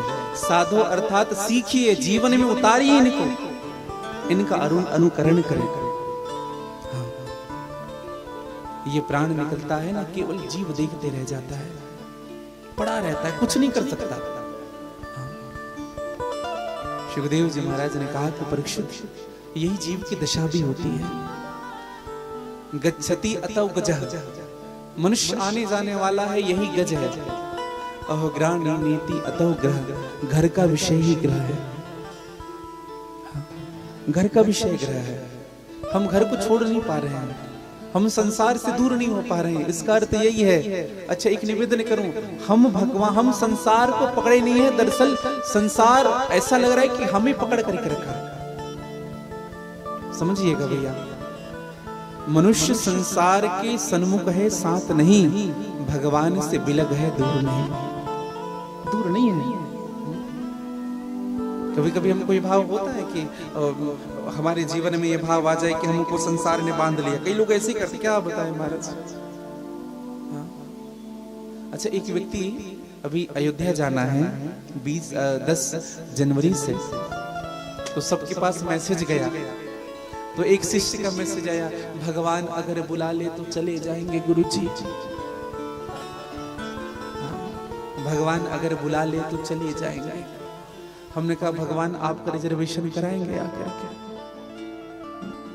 और कहेंगे हाथ पकड़ करके, क्यों अयोध्या नहीं चल रहे हो, चलो हमारे साथ। हाँ, एक बात कहें आपको, हम फंसे हैं, हमने मान लिया हम फंसे हैं, समझिएगा भैया। एक व्यक्ति के पास 10 गधे थे, और वो जो 10 गधे थे उसमें से 9 की रस्सी खो गई थी। 10 गधे को बांधना था, तो वो व्यक्ति क्या किया, 9 गधे को बांधा, 10वें नंबर के गधे को नहीं बांध पाया। तो एक संत से पूछा, बोले महाराज क्या करे ये बताइए। तो उसने कहा गधे के पास उसकी रस्सी, बोले नहीं है महाराज, एक काम करो, जैसे बांधते हो वैसे ही हाथ घुमा दो। उस व्यक्ति ने कहा महाराज गधे को पता चल जाएगा, हाँ, ये नाटक कर रहा है और कहीं चला जाएगा हमारा गधा। संत ने कहा फिर गधा ही किस काम का, नाम ही गधा है। और गधे प्रवृत्ति के जो लोग होते हैं ना, छोटा मोटा चीज उनको खूब चमत्कार लगता है। हाँ, एक काम करो जो हमने कहा। अब उस व्यक्ति ने ऐसे ही हाथ घुमाया, सीधे ऐसे फंसाने जैसे। अब दशा ये हुई भैया, गधा हिला नहीं वहां से। दूसरे दिन सुबह सब गधे को खोला गया, तो 9 को खोल दिया गया, और 10वें नंबर को खोला नहीं तो इसको डंडे से मारे तो भी आगे ना बढ़े। संत के पास जाकर के कहा, गुरुजी आपने क्या जादू कर दिया हमारे गधे को, गधा आगे बढ़ ही नहीं रहा है। उसने कहा किस गधे की बात कर रहे हो। कहा जिसको आपने झूठ मूठ के बांधने के लिए कहा था। संत ने कहा बेटा जैसे झूठ मूठ के बांधे वैसे झूठ मूठ के छोड़ भी दो, और जैसे हाथ सीधा घुमाया था वैसे हाथ उल्टा घुमाया। गधे को कुछ करने की जरूरत नहीं पड़ी, गधा खुद ब खुद चलना शुरू कर दिया। अच्छा, ये कहानी गधे की नहीं है, ये कहानी आपकी और हमारी है। हम सोच रहे हैं कि हम बंधे हुए हैं, हमको पुत्र ने बांध लिया, परिवार ने बांध लिया, संसार ने बांध लिया, हम बंधे नहीं है भैया। हाँ, जीवन में बंधन हमारा नहीं है, हमारे मन का बंधन होता है। मन एव मनुष्य नाम कारणम बंध मोक्षयो। सुखदेव जी महाराज कहते हैं जीव को स्वतंत्र रहना पड़ेगा, भगवान की भक्ति करनी है तो। आगे की कथा में दुर्वासा जी का आगमन हुआ भगवान नारायण के पास, और दुर्वासा जी को भगवान नारायण ने अपनी हार दे दी। और दुर्वासा जी का हार लेकर के जब आए हैं तो इंद्र को अपनी हार समर्पित कर दी दुर्वासा जी ने। इंद्र उस हार की कीमत नहीं समझ पाया, उस हार को अपने हाथी के शीश पटक दिया। हाथी के सुंड से नीचे गिरा हार और पैरों तले कुचला गया। दुर्वासा जी को बड़ा बुरा लगा, बड़ी प्रसिद्ध कथा है। दुर्वासा जी को बड़ा बुरा लगा, दुर्वासा जी ने श्राप दे दिया, जा तू श्रीहीन हो जा, तू धनहीन हो जा। एक प्रार्थना आप सबसे करूंगा मैं, अगर कोई संत अगर हमको एक पुष्प भी दे रहे हैं ना तो उनको संभाल करके रखियो। हाँ, क्योंकि वो श्री सूचक होता है। कभी कभी अगर हार भी मिल जाए तो हम क्या करते हैं, अरे चलो रख दो इसको, ये बच्चे को दे दिए तो इन्हीं को दे दिए। हाँ, समझिएगा, संभाल करके रखना चाहिए हमको, क्योंकि ये हार है। अच्छा, हार में और माला में अंतर होता है। हार किसे कहते हैं और माला किसे कहते हैं? हार किसे कहते हैं जो हमारे ग्रीवा से, कंठ से लेकर के कटी तक आए, जिसे धारण किए हैं ठाकुर जी के प्रसादी हमने। और माला किसे कहते हैं जो कंठ से लेकर के चरणों तक आए। ध्यान से सुनिएगा, माला क्या है? जो कंठ से चरणों तक। आप देखेंगे जितने भगवान के जितने बड़े विग्रह स्वरूप होंगे, उनको जब माला धारण कराते हैं तो उनके गले से लेकर के चरणों को स्पर्श करता है। दक्षिण भारत में आप तिरुपति बालाजी हमारे रामलला सरकार को देख लीजिए आप, और कितना सुंदर स्वरूप है। हमें तो लगता है कि हमारे राघव सरकार सामने हैं और उन्हीं को उनकी कथा सुनाई जा रही है।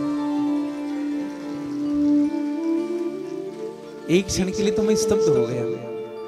यादव जी ने बताया कि गुरुजी बहुत दिनों से तैयारी चल रही थी और इतनी अच्छी कलाकृति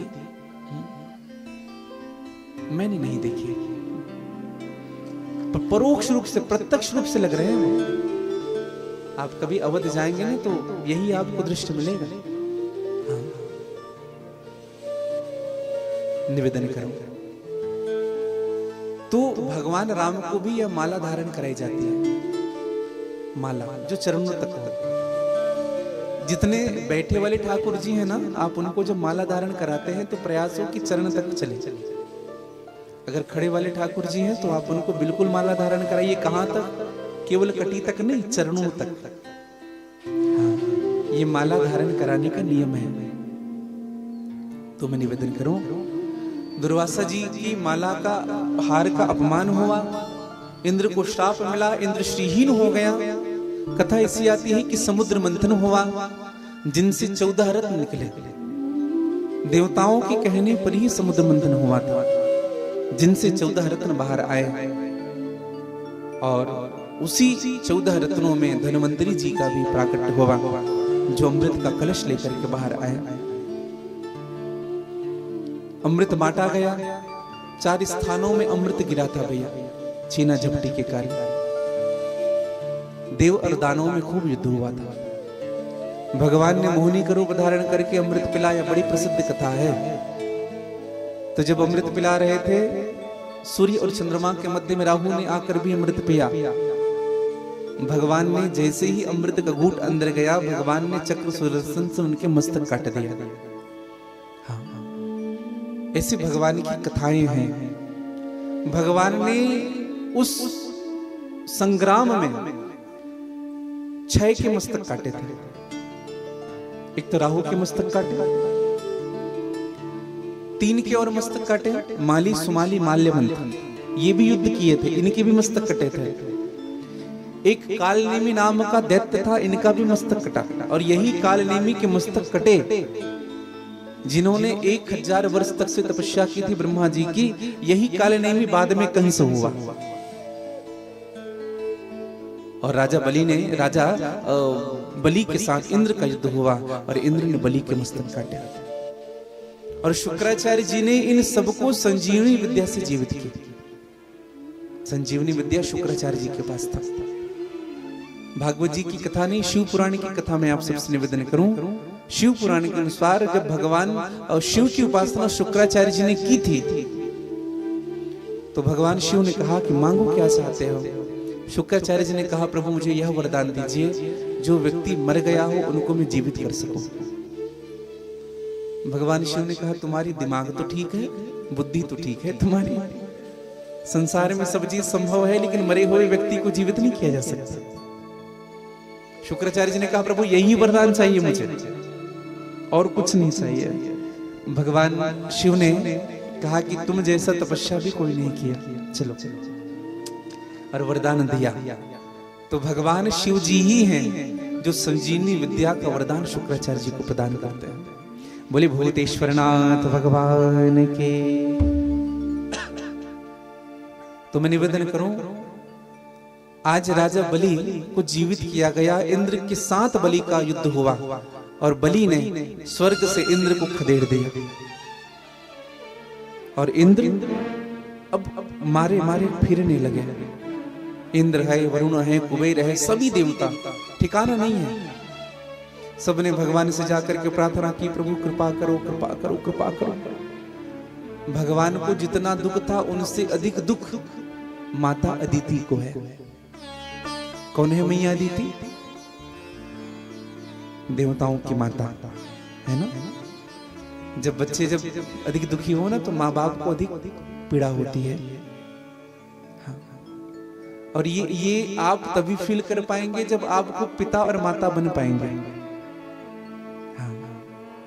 पहले आपको नहीं होगा। हमारे माता पिता हमारे बारे में क्या सोचते थे, हमारे प्रति उनकी भावना क्या रहती थी, जब तक पिता नहीं बनता है व्यक्ति, जब तक माँ नहीं बनते हैं, तब तक नहीं समझ पाएंगे। जब माँ बाप बन जाएंगे ना, तब पता रहेगा कि बच्चों की खुशी से खुद की खुशी होती है। उसके बाद सभी शौक चले जाते हैं। माँ बाप बनने के बाद कोई शौक नहीं होता, बच्चों की खुशी होती है। बस मेरा बेटा ये पहन ले, मेरी बेटी ये कर ले, मेरे बच्चा ये कर ले, उसी में पूरा जीवन निकल जाता है। त्याग और समर्पण के प्रति मूर्ति है माता पिता। इसलिए माँ बाप का अपमान कभी मत करना मेरे भाई बहन, जिन्होंने अपना सर्वस्व लुटा दिया हमारे लिए। माँ अदिति बड़ी दुखी हुई, कश्यप जी भी बड़े दुखी हुए। कश्यप जी ने कहा देवी क्या हुआ? कहा महाराज आप तो सब जानते हैं, हमारे बच्चों को उनका राजपद कहां से मिलेगा। कश्यप जी ने कहा युद्ध करें, अगर आप चाहो तो युद्ध किया जा सकता है। मां अदिति ने कहा कि युद्ध नहीं करना महाराज, संग्राम नहीं करना, शांति से उनका राज्य मिल जाएगा। स्वामी क्या ऐसा हो सकता है कि भगवान स्वयं मेरे पुत्र बन करके आए और अपने भाइयों को उनका राज्य दिलाए? कश्यप जी ने कहा कि अवश्य देवी, तुम्हें एक व्रत करना पड़ेगा। कहिए स्वामी। और सुंदर पयोव्रत का विधान बताया है। मां अदिति ने पयोव्रत किया। जिनकी संतान नहीं है, ध्यान से सुनिएगा, जिस बहन के, जिस माँ के संतान नहीं है, उनको इस व्रत को अवश्य करना चाहिए। पयोव्रत कब करना चाहिए? फाल्गुन मास। ध्यान से सुनेंगे, फाल्गुन मास शुक्ल पक्ष प्रतिपदा से लेकर के द्वादशी तिथि तक, शुक्ल पक्ष के पहले दिन से लेकर के 12वें दिन तक केवल दूध पी करके व्रत करने से सुंदर संतान प्राप्त होता है। ये पय है। फाल्गुनः श्यामलः पक्षे द्वादशहं पयोव्रतः, ये पयोव्रत है। जिनको सुंदर संतान की इच्छा है वह भी इस व्रत को करें। यह जिनकी संतान नहीं है उनको यह व्रत करना चाहिए। संतान गोपाल मंत्र का जप करना चाहिए। देव के सुत गोविंदम वासुदेव जगतपते देहि में तनियम कृष्ण त्वामहं शरणागतः। एक और विशेष निवेदन करूं आप सबसे, जिनकी संतान नहीं हो रहे हैं उनको एक नियम जरूर करना चाहिए। संतान गोपाल मंत्र का जप करें प्रतिदिन 108 बार। तुलसी का माला ले और इनसे जप करें। और जप कैसे करना चाहिए? तर्जनी उंगली का स्पर्श नहीं होता। यहां तो आप सभी जप करता है, जप करे तर्जनी का स्पर्श ना हो। जिस हाथ से आप जप करते हैं उनके नाखून कटे होने चाहिए, ध्यान रखेंगे। और जप करे मध्यमा से अपनी ओर उस जप को ले, ऐसे अपनी ओर। ये जप करने का विधान है। और जब 108 बार हो जाए ना तो इनको कहते सुमेरु, बीच का भाग होता है उनको सुमेरु कहते हैं। तो जब करते करते जब यहां तक आ जाए माला तो इसको क्रॉस नहीं करना है, ऐसे पार नहीं करना चाहिए। तो इनको यहीं से ऐसे पलटा देना चाहिए। फिर से इनसे माला खंडित होती है जब खंडित होता है। तो जिनकी संतान नहीं है उनको संतान गोपाल मंत्र का जप करना चाहिए। 108 बार जप करे। ध्यान से सुने, दाहिना वर्ती शंख रख ले। आप देखेंगे अक्सर जो हम शंख बजाते हैं वो वाम वर्ती होता है। हमारा राइट हैंड घुसता है उसके खोल पे, उनके जो गड्ढे हैं ना उसमें हमारा राइट हैंड घुसता है। ध्यान रखेंगे, बायां हाथ घुसता है, दाहिना हाथ घुसना चाहिए। दाहिना वर्ती शंख, उनमें जल भर के रखना चाहिए। संतान गोपाल मंत्र का जप करना चाहिए। और उसी शंख के जल को एक गिलास पे डाल करके इस माला को डुबा करके उस गिलास के जल पे डुबा करके उस जल का पान करना चाहिए, जिनसे भगवान की कृपा अतिशीघ्र होती है। संतान गोपाल मंत्र का जप करे, दाहिनावर्ती शंख रखे, शंख में जल भर कर रखे, उसी जल को खाली गिलास में डाले, माला डुबाए, उस जल का पान करे। सुबह भी यही क्रिया करे और जैसे शंख खाली हो जाए फिर से भर कर रख दे, शाम को भी यही क्रिया करे। और विशेष रूप से फाल्गुन मास में शुक्ल पक्ष में प्रतिपदा से लेकर के द्वादशी तिथि तक केवल दूध पी करके व्रत करें, भगवान की कृपा अवश्य होगी।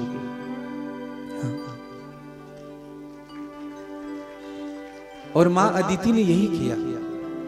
हाँ, यज्ञ भगवान की उपासना की है। और खूब व्रत किया, उपवास किया। हाँ, और व्रत उपवास कैसे रहना चाहिए भैया? तन से रहना चाहिए कि मन से? हाँ हाँ, लेकिन हम उल्टा करते हैं, तन से रहते मन से नहीं रहते। हाँ, दिन भर कुछ नहीं खाएंगे लेकिन भगवान का नाम ही नहीं लेंगे दिन भर में।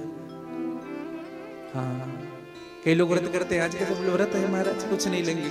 कहां से आ रहे? वो फिल्म देखने गए थे। हम बता, अच्छा कई लोग सो जाते हैं व्रत के दिन, किसी किसी को नहीं देखा। हमने एक व्यक्ति से पूछा तुम सो क्यों जाते हो? कहा महाराज क्या बता, जगते हैं तो भूख लगता है इसलिए सो जाते हैं।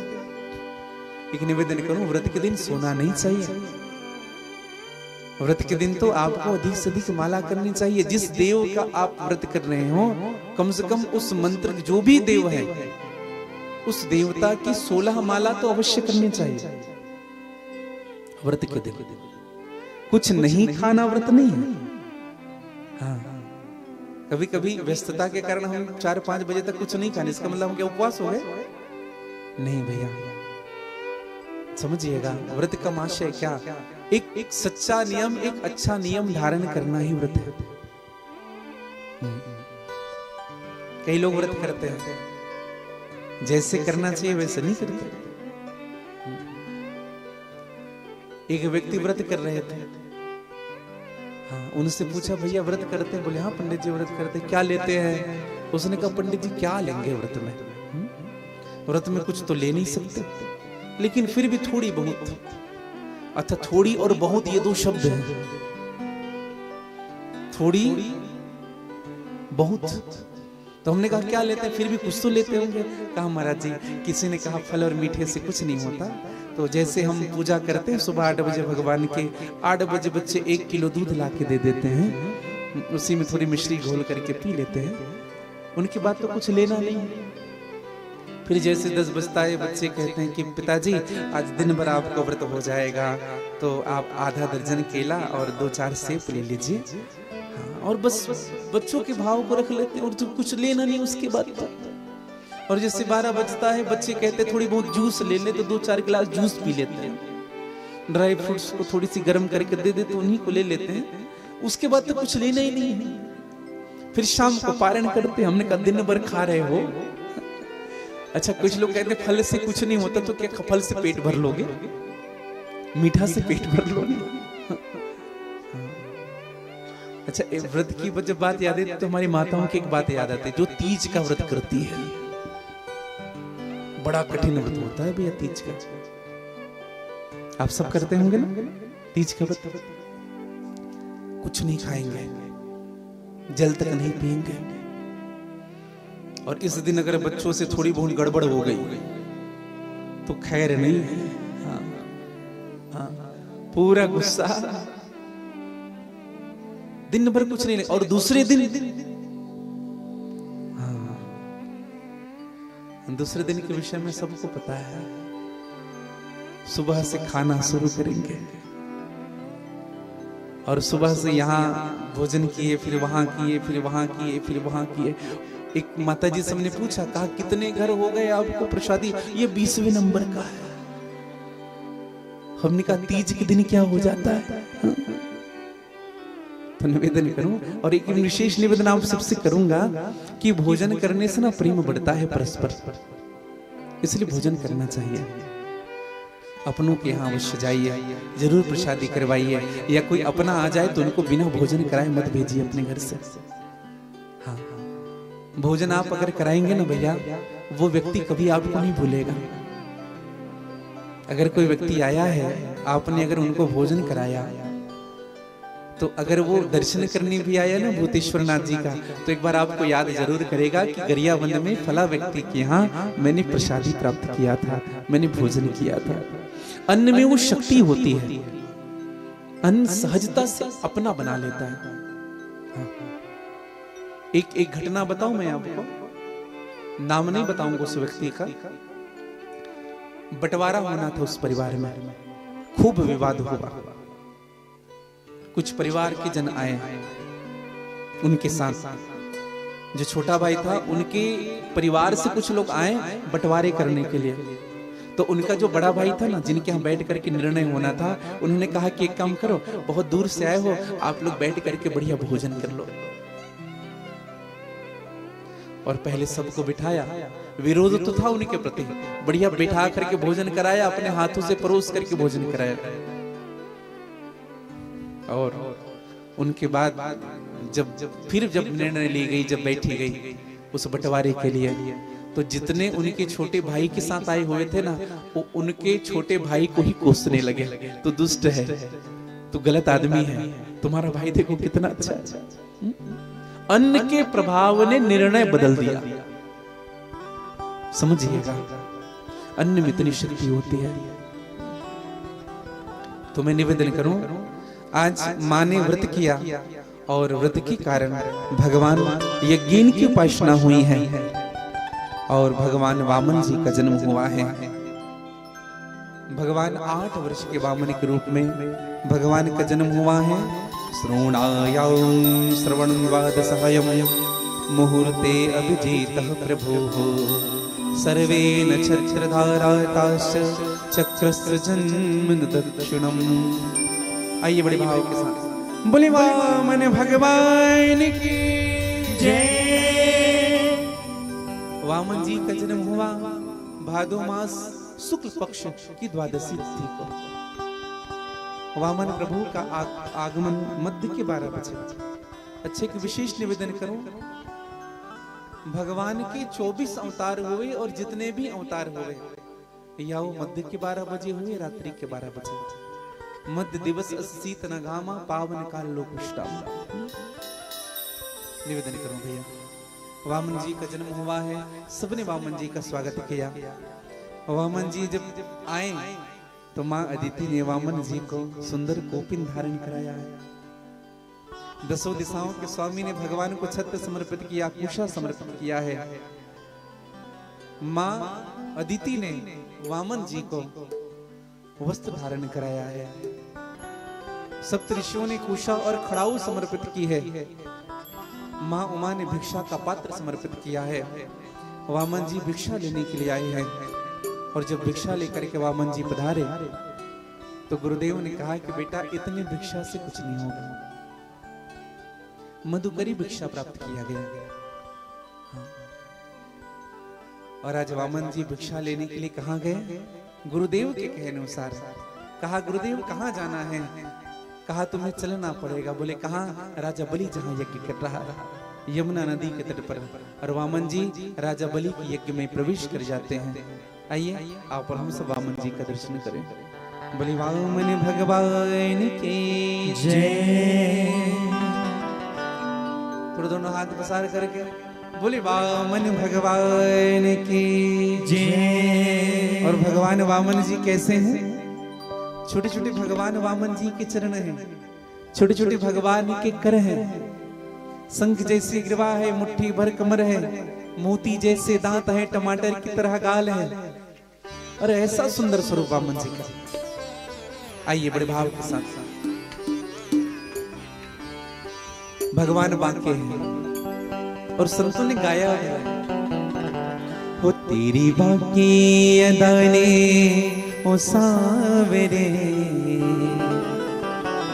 हो तेरी टेढ़ी अदाने ओ सावरे, मुझे तेरा दीवाना बना दिया, मुझे तेरा दीवाना बना दिया, मुझे तेरा दीवाना बना दिया, मुझे तेरा दीवाना बना दिया। वो तेरी बाकी अदाने हो सावरे, तेरी बाकी अदाने हो सावरे, वो तेरी टेढ़ी अदाने हो सावरे, तेरी टेढ़ी अदाने हो सावरे, ओ हमें तेरा दीवाना बना दिया, हमें तेरा दीवाना बना दिया, ओ हमें तेरा दीवाना बना दिया, हमें तेरा दीवाना बना दिया। ओ तेरी बाकी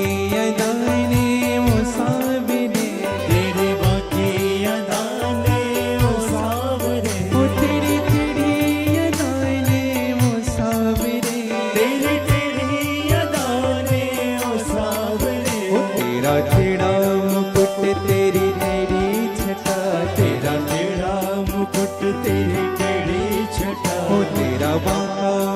तेरी बाकी छटा, तेरा बाका मुकुट गाली जगा। तेरी बाकी छटा, और तूने हमें भी आशिक बना दिया, तूने हमें भी आशिक बना दिया, और तूने हमें भी आशिक बना दिया।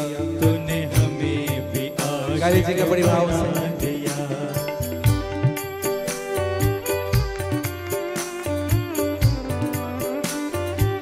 गाली जगह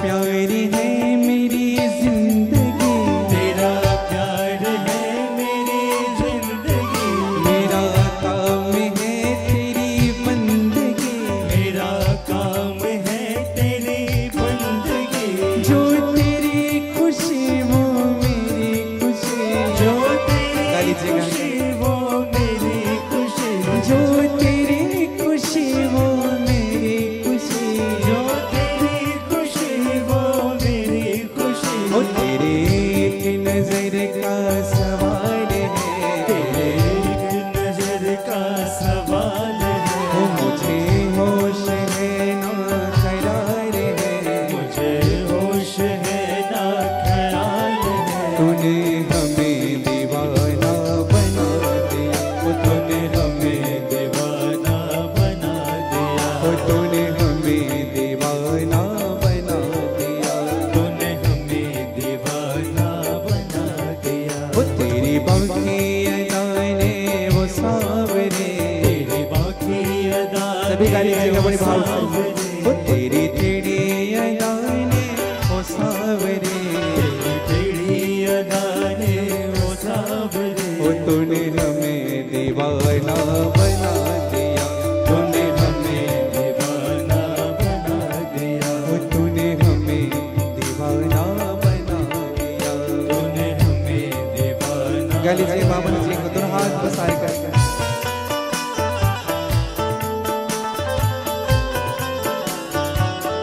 बोली वामन भगवान की जय हो।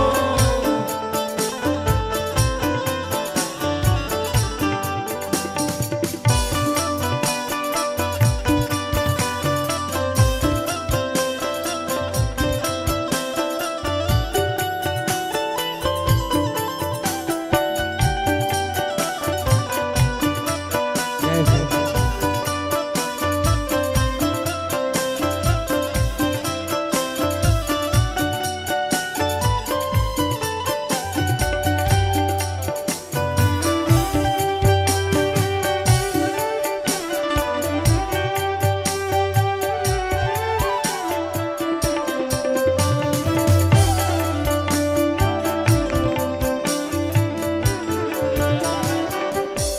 देखिए एकदम पास नहीं आएंगे, सभी सब उठ उठ करके आ रहे हैं। सबकी इच्छा भी होती है कि भगवान वामन जी को हम भेंट करें, लेकिन मैं वामन जी को कमंडलू लेकर के हर जगह नहीं भेजता।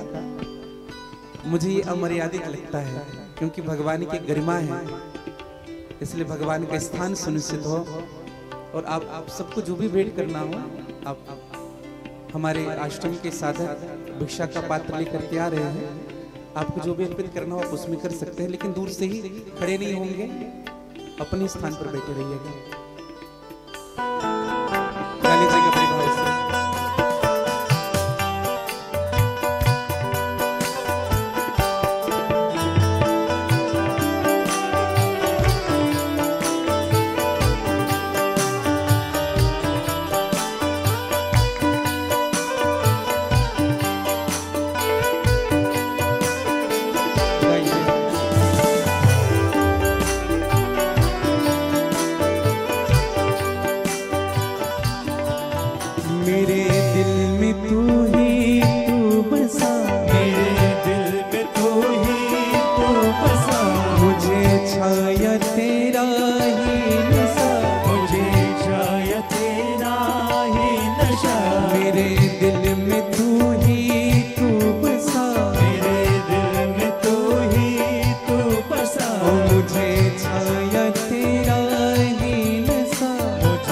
नशा या तेरा ही नशा।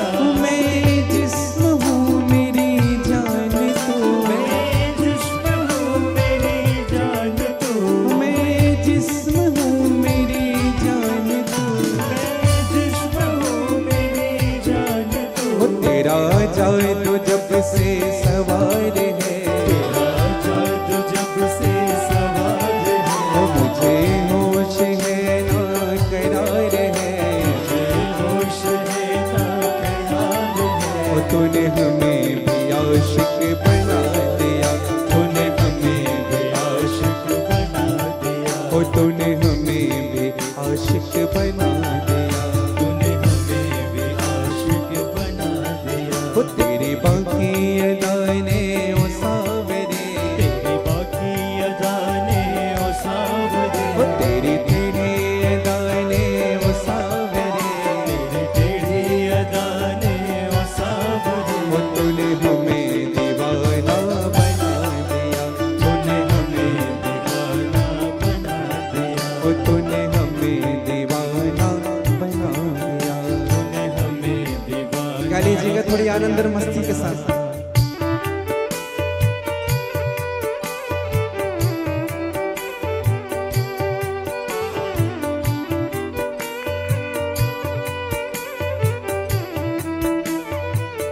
जय भीम।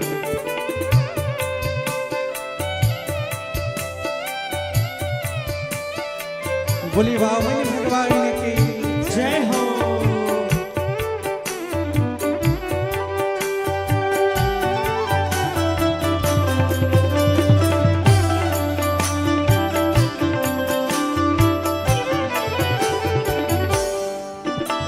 मेरी जिंदगी का नाज तू, मेरी जिंदगी का नाज तू, मेरी हर खुशी का राज तू, मेरे हर खुशी का राज तू, तेरी हर अदा सबसे जुदा, तेरी हर अदा सबसे जुदा, वो तेरी हर अदा सबसे जुदा, तेरी हर अदा सबसे जुदा।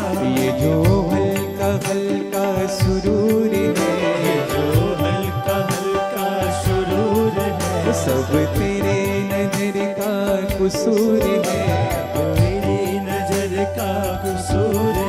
वो तूने हमें भी आशिक बना दिया, तूने हमें भी आशिक बना दिया, तूने हमें भी आशिक बना दिया, तूने हमें भी आशिक बना दिया। वो तेरी बाकी अदाने वो सावरे, तेरी बाकी अदाने ओ सावरे, तेरी तेरी अदाने वो सावरे, तेरी टेढ़ी अदाने ओ सावरे, वो तेरी बाकी अदाने वो सावरे, तेरी बाकी अदाने ओ सावरे, वो तेरी टेढ़ी अदाने वो सावरे, तेरी टेढ़ी अदाने ओ सावरे। वो तेरा टेढ़ा मुकुट तेरी तेरी छटा गया, तेरा मुकुट तेरी टेढ़ी छटा, वो तेरा बांका मुकुट तेरी बाकी छटा, तेरे बाका मुकुट तेरी बाकी छटा। वो तूने हमें भी जीना सिखा दिया, तूने हमें भी जीना सिखा दिया, तूने हमें भी जीना सिखा दिया, तूने हमें भी जीना सिखा दिया, वो तूने हमें दीवाना बना दिया, वो तूने हमें दीवाना बना दिया। तूने हमें भी। गा लीजिएगा थोड़ी आनंद और मस्ती के साथ बड़े भाव से।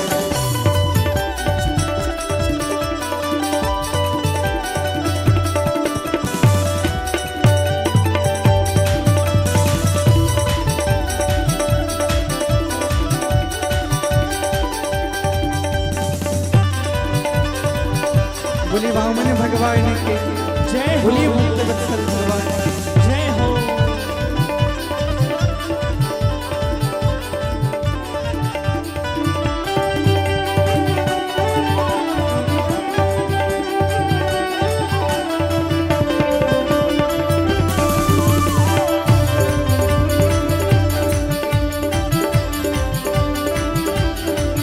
मेरे वामना मेरे वामना, मेरे वामना, अच्छा भगवान किस किस को अपने लग रहे हैं तो गा लीजिएगा, सभी कहिएगा। मेरे वामना मेरे वामना मेरे वामना मेरे वामना मेरे वामना मेरे वामना मेरे वामना मेरे वामना ओ मेरे वामना मेरे वामना मेरे वामना मेरे वामना मेरे वामना मेरे वामना मेरे वामना मेरे वामना मेरे वामना मेरे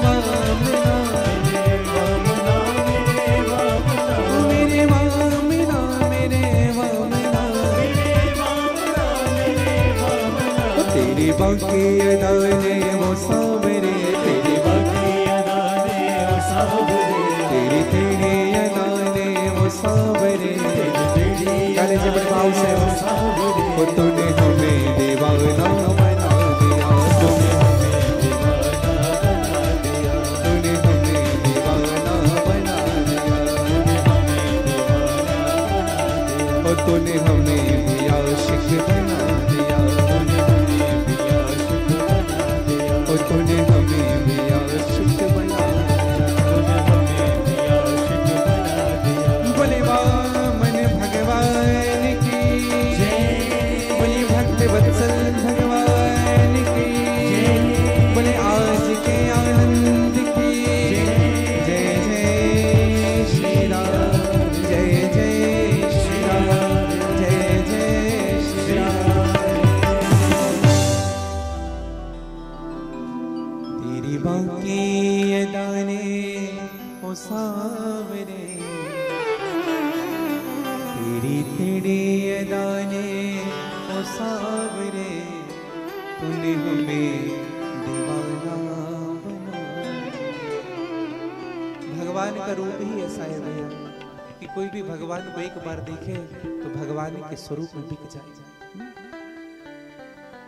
जब बलि राजा ने भगवान को देखा तो स्वागत किया, स्वागतम ते नमस्तुभ्यं ब्रह्माय हि परिवायते ब्रह्मर्षीणां तपः साक्षात् मन्यन्ते तवर्धवपुर्धनं स्वागतम ते नमस्तुभ्यं। खूब स्वागत किया। वामन जी सन्मुख आए, बलि राजा ने स्वागत किया और चरणों में शीश रख दिया। कितना सुंदर भाव है। वामन देवता कौन है? बोले ब्राह्मण है। और जब कोई विप्र, कोई ब्राह्मण, कोई संत, कोई वैष्णव जन जब हमारे घर आते हैं तो चाहिए जो घर का जो मुखिया होता है ना, उनको स्वयं जाकर के स्वागत करना चाहिए। स्वयं जब कोई श्रेष्ठ जन आ रहे हैं ना आपके यहाँ, तो ये मत कहिएगा अपने घर के काम करने वाले नौकर से कहा कि जाओ लेते आना उनको, स्वयं जाइए। हाँ। और एक बात कहें आपको, बलि यज्ञ कर रहा है, आप यज्ञ कर रहे हैं। अगर आपके घर कोई ब्राह्मण जन आ रहे हैं, कोई संत जन आ रहे हैं, कोई वैष्णव जन आ रहे हैं, कोई भगवान का भक्त आ रहा है, तो समझिए भगवान ने यज्ञ का फल आपको इसी रूप में प्रदान किया है। हाँ। संत का दर्शन ही आपके यज्ञ को संपन्न कराएगा। बड़े भाग्य की बात है जब मिलने आवे संत, और संतन का मिलना करे सब कष्टन का अंत। संत का मिलना ही सभी कष्टों का अंत कर सकता है। आज पधारे हैं वामन जी आए, वामन जी से प्रार्थना किया। बलि राजा ने कहा कि महाराज क्या चाहिए बताइए। गा कांचनमन गुणवत धाम पृष्ठ तथा नपे यमुना च विप्रकन्या ग्रामं समृद्धम अस्तु रगाय गजाय वारथम स्तत्राहं संप्रति तच्छ। क्या कहा महाराज, क्या चाहिए आपको? का कांचनम गुणवत धाम पृष्ठ, स्वर्ण का महल बना करके आपको दे दे। ए ब्राह्मण देवता, मांगिए क्या चाहते हैं? क्या 200-400 एकड़ आपको जमीन दे दे, या 2-4 गांव आपके नाम में रजिस्ट्री करा दे? क्या चाहिए महाराज? ग्रामम समृद्धम अस्तु रगाए गजाए, हीरे पन्ने पुखराज क्या चाहिए? और आप अगर कहें ना महाराज तो एक सुंदर ब्राह्मणी से आपकी शादी करा दे। वामन जी ने कहा ये सब कुछ नहीं चाहिए। वामन जी ने कहा थोड़ी सी जमीन मिल जाती। बलि राजा ने कहा बगल वाले गांव की रजिस्ट्री आपके नाम में है महाराज, ये आपका होगा। वामन जी ने कहा इतना जमीन नहीं भैया, 3 पग भूमि, 3 पग, वो भी मैं अपने पैर से नापूंगा। बलि राजा ने ऊपर से नीचे तक देखा, जैसी इनकी हाइट है वैसी इनकी बुद्धि भी है, आज हमसे 3 पग भूमि मांग रहा। बलि राजा ने कहा चलो ठीक है महाराज, अब आप क्या, चलो दिया। वामन जी ने कहा ऐसे नहीं चलेगा, बिना संकल्प के ब्राह्मण कुछ भी नहीं लेता है, क्या पता बीच में मुकर जाओ या ना दो। कहा महाराज हम पर भरोसा नहीं। बोले नहीं भैया ऐसा नहीं है, लेकिन ये हमारे नियमों में है। अच्छा एक प्रार्थना आप सबसे करूं मैं, बिना संकल्प के कोई भी दान नहीं करना चाहिए। पद्म पुराण ने बड़ी सुंदर बात कही है। पद्म पुराण कहता है संकल्पेन विना राजन यान्ति चित्त कुरुते नरः पुलस्य इत्तल्पकं तस्य अर्धक्षरम भवेत। क्या कहा? संकल्पेन बिना राजन, बिना संकल्प के किया हुआ दान आधा फल देता है। आपने अगर 100 दिया है ना तो वहां एंट्री होगी 50 की। इसलिए संकल्प जरूर करिएगा, संकल्प से ही दान करें। अब तो संकल्प जब लिया गया तो शुक्राचार्य जी को कहा गुरुजी मंत्र पढ़िए। शुक्राचार्य जी ने आंख बंद करके देखा और शुक्राचार्य जी ने देखा क्या? ये छलिया आया है छलने के लिए। शुक्राचार्य जी ने कहा ये छलिया है, ये विष्णु है, इनको कुछ मत दो, ये पूरा निचोड़ने आया है, तुम्हें लूटने आया है। बलि ने कहा कौन महाराज? कहा ये विष्णु है। बलि ने कहा धन्य है गुरुदेव, सारी दुनिया भगवान से मांगती है, आज भगवान मेरे से मांग रहे हैं, मैं तो अवश्य दूंगा गुरुजी, अवश्य दूंगा। शुक्राचार्य जी की बात नहीं सुनी बलि ने, तो शुक्राचार्य जी नाराज हो गए और बलि को छोड़ करके चले गए। हम जो कथा सुनते हैं ना कि शुक्राचार्य जी जब दान करने लगे, बलि तो जल जब सिंचित करने लगे तो शुक्राचार्य जी मक्खी बंद करके घुस गए थे। इधर मक्खी का आंख फूटा, इधर शुक्राचार्य जी की आंख फूटी, फूल का डंठल भगवान ने घुसाया। ये भागवत जी की कथा नहीं है, समझिएगा। क्या भगवान किसी संत के आंख फोड़ेंगे? क्या हो रहा है बेटा? निवेदन करो। तो शुक्राचार्य जी ने त्याग किया, चले गए। आज बलि ने देने के लिए संकल्प किया, जैसे संकल्प छोड़ा, मांगने के समय भगवान बामन थे, मापने के समय भगवान विराट हो गए। अब मापना चाहते हैं तो भगवान का शीश छूने लगा, आकाश मंडल ऊपर छू रहे हैं और भगवान ने अपने चरण उठाए हैं, 7 लोगों को नापा है। भूलोक, भूलोक, सप्तलोक, तपलोक, स्वर्गलोक, महरलोक, ब्रह्मलोक। एक पग में भगवान ने दूसरा पर उठाया, नीचे के 7 लोक को नापा, अतल, वितल, सुतल, तलातल, महातल, रसातल, पाताल। अब पुनः तीसरा पर उठाया, अब तो 14 भुवन नाप ही चुके हैं भगवान। अब क्या दे? बलि देख रहे हैं भगवान को। भगवान ने कहा बलि क्या है तुम्हारे पास? बलि चुपचाप खड़े हैं। कहा कुछ नहीं है। गरुड़ से कहा गरुड़ बांध ले बलि को। हार गया वचन अपना। बलि ने हाथ जोड़कर कहा प्रभु देने वाले के पास कुछ भी नहीं है, लेकिन अभी देने वाला बाकी है प्रभु। इसलिए अपने तीसरे चरण को पादम तृतीयम कुरु शिष्पे में निजम, अपना तीसरा चरण में शीश पर रख दीजिए। और भगवान ने बलि के शीश पर अपने चरण रखे, समझिएगा। अच्छा बलि ने शीश पर ही चरण क्यों रखवाया? विचार करें। बलि कंधे पर भी रखवा सकते थे, पीठ पर भी रखवा सकते थे, शीश पर क्यों रखवाए? कारण यही है भैया कि जो दातापन का भाव होता है ना हमारे जीवन में, मैं दे रहा हूं, मैं कर रहा हूं, यही बुद्धि पर उपजता है, बुद्धि पर। और देनेपन का भाव भी इसी बुद्धि में उपजता है। परम श्रद्धेय श्री डोंगरी जी महाराज कहते हैं, दाता को दीन होकर के दान करना चाहिए। मेरा मुझ में कुछ नहीं, जो कुछ है सो तो तेरा, तुझको सौंपता क्या लागे है मोल। ये भाव से अगर आपने दान किया है तो भगवान आपके एक छोटी से छोटी वस्तु को भी स्वीकार कर लेंगे। अगर आपने मैं समझ करके अगर दान किया ना तो करोड़ों भी अर्पित कर दोगे, भगवान देखेंगे तक नहीं। दाता को दीन होना चाहिए, इसलिए शीश पर चरण रखवाया। अच्छा, एक दृष्टि। दूसरी दृष्टि, बलि ने भगवान को देखा तो मन का दान पहले ही कर दिया था। कितना सुंदर है, कितना सुंदर है ये ब्राह्मण, मन को पहले दे दिया था। 2 पग में बलि के धन नाप लिए है, अब 1 पग और बच गए थे, तन। बलि ने कहा, प्रभु अपने तीसरे पग में मेरे तन का भी दान आप ले लीजिए। तो अब तीनों दान कर दिया, तन मन धन प्रभु तेरा, क्या लागे मेरा, तेरा तुझको अर्पण, प्रभु जी का प्रभु को समर्पण, क्या लागे मेरा। ओम जय जय, यही कहते हैं तन मन धन प्रभु तेरा। लेकिन हम क्या कहते हैं बताएं, तन मन धन प्रभु तेरा, ये गाड़ी मेरा।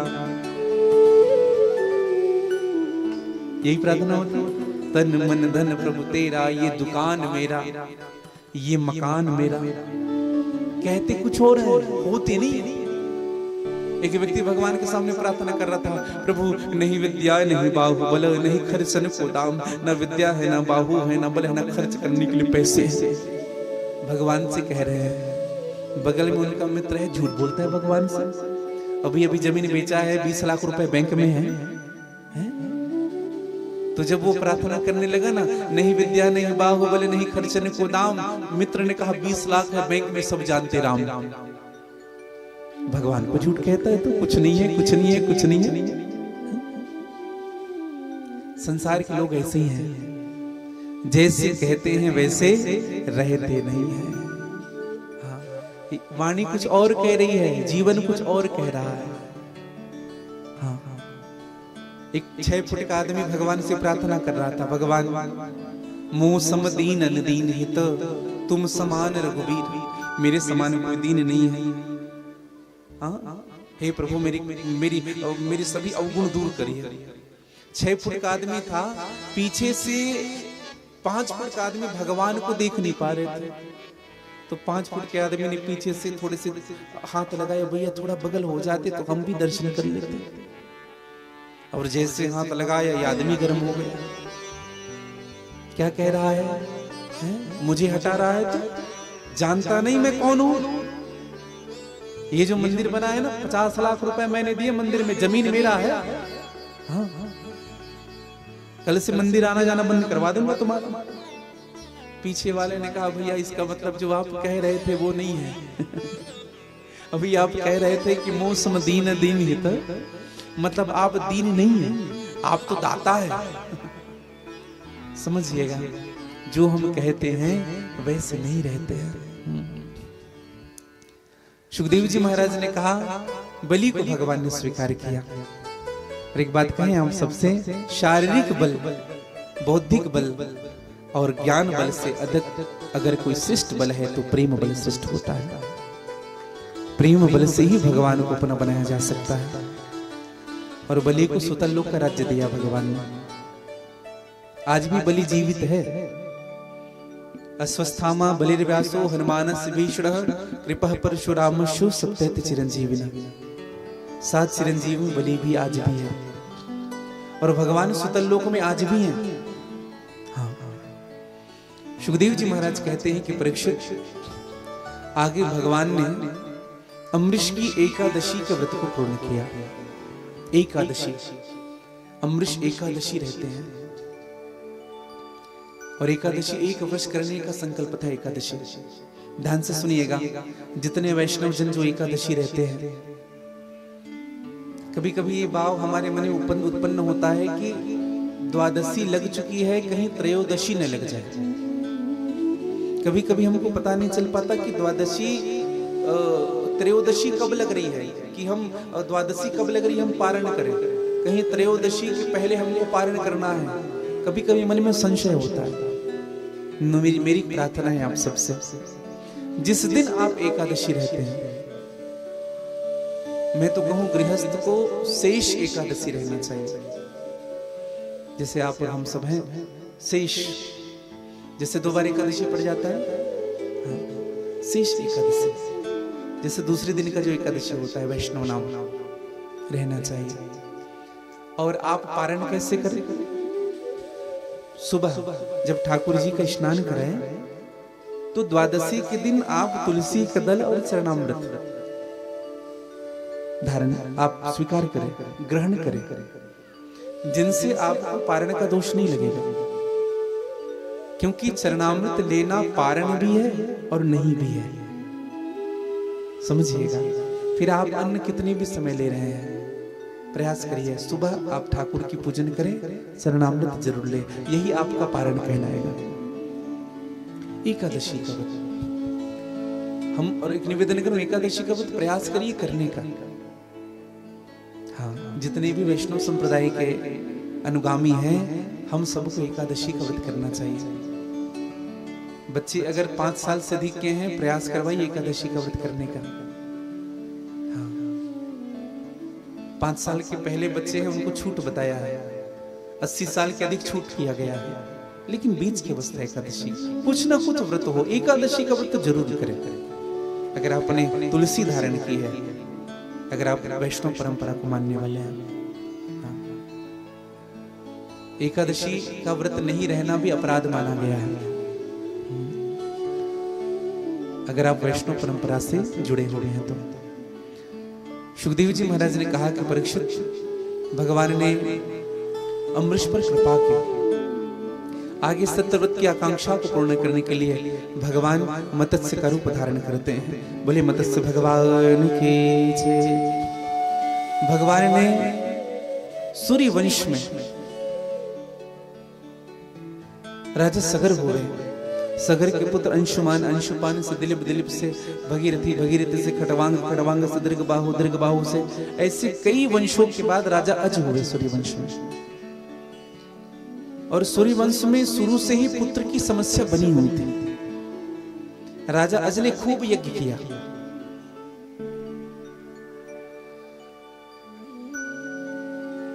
और जब राजा अज ने यज्ञ किया फिर भी संतान नहीं आ रहे थे। एक दिन जब यज्ञ करवाया, अपने घर में ध्यान से सुनेंगे, तो वशिष्ठ जी को उस यज्ञ का दान करने लगे। बहुत से हीरे जवाहरात पन्ने पुखराज गुरुदेव को दिया राजा करके। वशिष्ठ जी ने कहा कि राजन, ये तुम्हारी प्रजा की संपत्ति है, तुम्हारी संपत्ति क्या है ये बताओ, वो मुझे चाहिए। उसी समय राजा अज ने निर्णय लिया, अब मैं मेहनत करूंगा, जो मुझे मिलेगा वह मैं दान करूंगा गुरुदेव को। और राजा अज ने मुकुट उतारा, चले गए सीधे जंगल लकड़ी काटने के लिए। लकड़ी काट करके लाए हैं, लकड़ी को बेचा, कुछ पैसे मिले, गुरुदेव को ले जा करके दिया है, कहा गुरुदेव ये धन है जो मेरी मेहनत के है। वशिष्ठ जी तो खुश होकर के चले गए, लेकिन जब वशिष्ठ जी की पत्नी अरुंधति ने जब सुना कि राजा अज ने 2-4 सिक्के थमा दिए इतने बड़े यज्ञ के बदले, बड़ा क्रोध आया।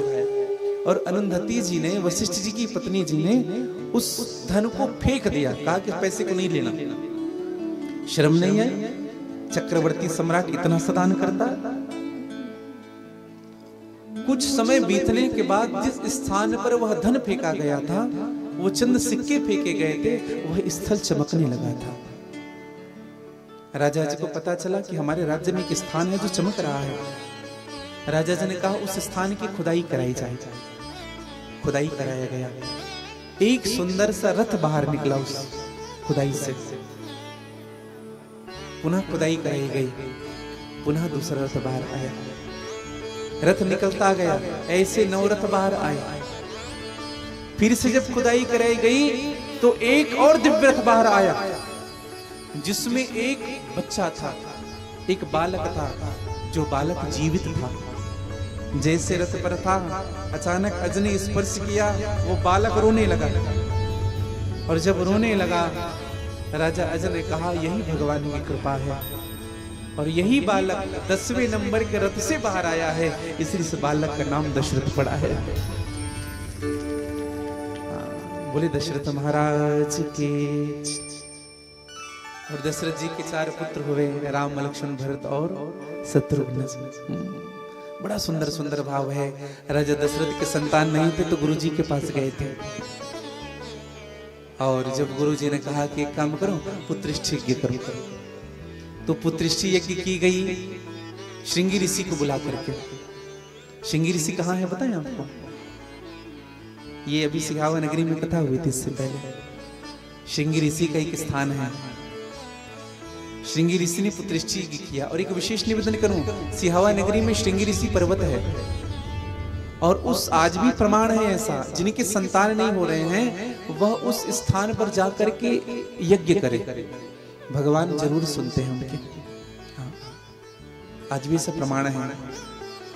तो श्रृंगी ऋषि को बुलाया गया। श्रृंगी ऋषि ने राजा दशरथ में शर्त रख दी, कहा महाराज तुम्हें तो पुत्र मिल जाएगा, मुझे क्या मिलेगा? राजा दशरथ ने कहा क्या चाहिए?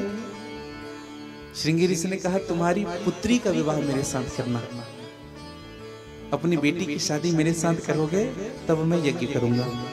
और राजा दशरथ की पुत्री हुई जिनका नाम हुआ शांता, जिनके साथ राजा दशरथ ने श्रृंगी ऋषि के साथ विवाह किया। यह सुमित्रा से हुई थी भैया शांता। जब डोली से आ रहे थे ना राजा दशरथ और सुमित्रा, तो राजा दशरथ एकांतवास करने लगा शांता के साथ। देवताओं ने श्राप दे दिया दशरथ को, कहा अभी हाथ के कंकन नहीं छूटे हैं और तुम्हारे मन में काम वासना जगा, जाओ राजन, आज आपको हम श्राप देते हैं, अब तुम्हारे एक भी संतान नहीं होंगे।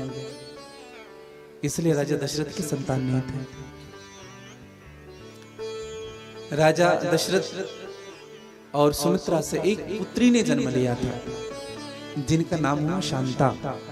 राजा दशरथ ने बदनामी के डर से, अपयश के डर से अपने मित्र रोमपात के पास शांता को रखा था। बड़ी विस्तृत कथा है, राम कथा, रामचरित, अनेक अनेक कथाएं हैं। तो मैं निवेदन कर रहा था आपसे कि श्रृंगी ऋषि ने यज्ञ किया, और यज्ञ के ही कारण आज भगवान यज्ञ नारायण खीर लेकर के प्रकट होते हैं। बोलिए भक्तवत्सल भगवान की। राजा दशरथ ने खीर बांटा है सबको। सबसे पहले जो खीर मिला था उनको कौशल्या को दिया। माँ कई विचार करने लगी कि कौशल्या अम्बा को ये खीर मिल गया, मतलब राजा दशरथ कौशल्या जी से ज्यादा प्रेम करते हैं। अच्छी बात बताएं आप सबको, आजकल भी एक दशा बनती है। हाँ, क्या दशा बनती है? जैसे किसी को हमने एक पुष्प भी दे दिया, कभी ऐसा होता है जैसे 4 शिष्य खड़े हैं, किसी को एक पुष्प दे दिया तो सब उन्हीं की ओर देखें, हाँ महाराज जी का विशेष है ये। कभी ऐसा मन में आता है? वैसे ही माँ कौशल्या कई के मन में आया। माँ कई विचार करने लगी, कहा कि राजा दशरथ का प्रेम कौशल्या से ज्यादा है। अब जो आधा खीर बची थी फिर से उनका आधा किया। अब कई को लगा कि हमें मिलेगा, लेकिन फिर से कौशल्या। अब तो माँ कई का दिमाग खराब। अब जब खीर मिला ना तो माँ कई ने नहीं रखी, उनको जमीन पर रख दिया। और इसी खीर को जो दूर में रख दिया गया था, इसी को एक चील अपने दांतों से दबा करके उड़ गई। और माँ अंजना तपस्या कर रही थी पर्वत में। माँ अंजना के हाथ में इसी खीर को ले जाकर के रखा है। माँ अंजना ने प्रसाद समझ के स्वीकार किया, जिनसे हमारे हनुमान जी महाराज का जन्म होता है। बोले हनुमान जी महाराज की। ये कथा रामचरितमानस, कई लोग विचार कर रामचरितमानस की कथा नहीं है भैया। दरअसल ये जो चील थी ये अप्सरा थी सुवर्चला नाम की। इनसे एक भूल हुआ था ब्रह्मा जी की सभा में, जिनके कारण इनको शाप मिला था चील होने का। जब क्षमा मांगी तो कहा कि एक काम करना, हनुमान जी के जन्म का कारण बनना, चीलपन से मुक्ति मिल जाएगी। ये कथा आनंद रामायण के सारकांड की कथा जो मैं आप सबसे निवेदन करता हूँ। तो मैं निवेदन करूं, आज जब इत नारी गर्भ में रहे, सबके सब नारी गर्भ में रहे, और आज सभी माताओं ने 4 पुत्र को जन्म दिया है। बड़ी भाव के साथ बोले राघवेंद्र सरकार के जय, बोले लखनलाल के जय, बोले बलभद्र भगवान के जय, बोले शत्रुघ्न जी महाराज के जय, बोले भरत महाराज के जय, बोले अयोध्या धाम के जय, बोले सरयू नदी के जय। और कथा ऐसी आती है कि राम और लक्ष्मण साथ रहने लगे, भरत शत्रुघ्न साथ रहने लगे। बड़ा सुंदर भाव है कथाओं में। एक दिन विश्वामित्र जी का आगमन हुआ। विश्वामित्र जी पधारे, राम लक्ष्मण को अपने साथ लेकर के गए और रास्ते में भगवान राम ने ताड़का का वध किया। एक ही बाण प्राण हर लीना, दीन जानी कहने जपत दिन्ना। भगवान आगे यज्ञ की रक्षा करते हैं। आज भगवान पधारे हैं जनकपुर और जनकपुर में भगवान का स्वागत हुआ। बड़ी सुंदर सुंदर कथाएं हैं। जनकपुर में भगवान पुष्प तोड़ने के लिए जाते हैं। हाँ, और जब पुष्प तोड़ने के लिए गए भगवान, माली ने भगवान को रोक दिया। क्यों? प्रभु आप अंदर नहीं जा सकते। क्यों नहीं जा सकते? माली कहने लगे बगिया बीच जाने न दई है, राम जी विनती सुनो। लक्ष्मण जी ने कहा हम क्या बाग उजाड़ने जा रहे हैं? तो हम तो केवल दल फूल लेने जा रहे हैं। माली ने कहा हम ला करके दे रहे हैं आप। दल फूले तोड़े हम नहीं है, राम जी विनती सुनो। लक्ष्मण जी ने कहा जाने क्यों नहीं दे रहे हो? कहा तुम्हारे भाई का जो स्वरूप है ना वो कमल के समान है। पद कंज लोचन कंज मुख कर कंज पद कंजारुणम। हाँ, हमें डर इस बात का है कि कहीं तुम्हारे भाई की चेहरे इतने सुंदर है कमल के समान, कहीं भौरे आकर के ना बैठ जाए। लक्ष्मण जी ने कहा इसकी चिंता आप मत करो, हम हिट स्प्रे लेकर के आए हैं, हम भगा देंगे सबको। माली ने कहा एक शर्त बस और है, फिर आप जा सकते हैं। बोले क्या शर्त है? जब बोलोगे सियाजू की जय, जब जानकी जी की जयकारा लगाओगे ना तब प्रवेश मिलेगा। लक्ष्मण जी ने कहा हम तुम्हारी जानकी जी से हमें क्या मतलब, हम तो हमारे भाई का जयकारा लगाएंगे। राम जी ने कहा जयकारा लगा दो भैया, होने वाली भाभी है तुम्हारी जो नाम लिया जा रहा है। और लक्ष्मण जी ने जयकारा लगाया, बोले सिया मैया के, और जैसे जयकारा लगाया प्रवेश मिला। अच्छा एक निवेदन करें, भगवान ने फूल नहीं तोड़ा। गोस्वामी जी लिखते हैं फूल नहीं तोड़ा, लगे लेने दल फूल मुदित मन।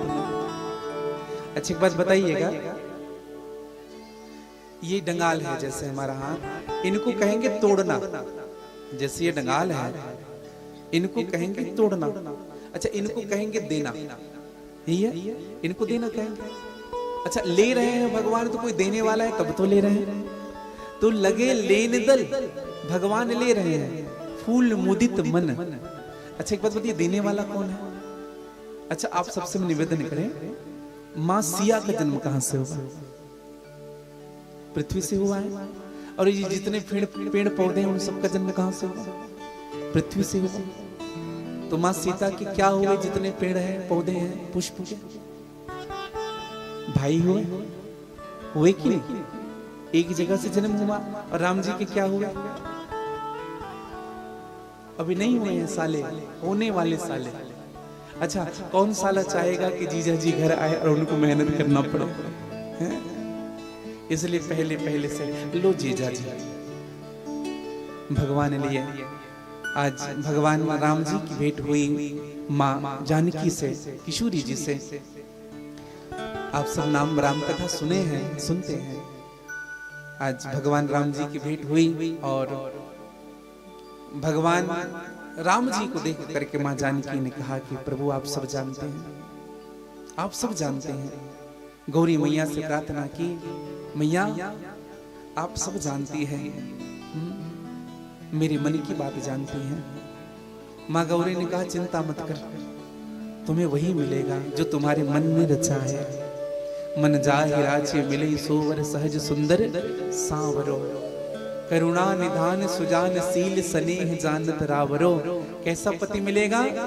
स्नेह जानत रावरो। ध्यान से सुनिएगा, माँ ने आशीर्वाद क्या दिया? तुम्हें वो पति मिलेगा स्नेह जानत रावरो, जो तुम्हारे प्रेम को जानेगा समझेगा। कभी कभी हमें अपने प्रेम का प्रमाण देना पड़ता है कि हम आपसे बहुत प्रेम करते हैं, ये बताना पड़ता है।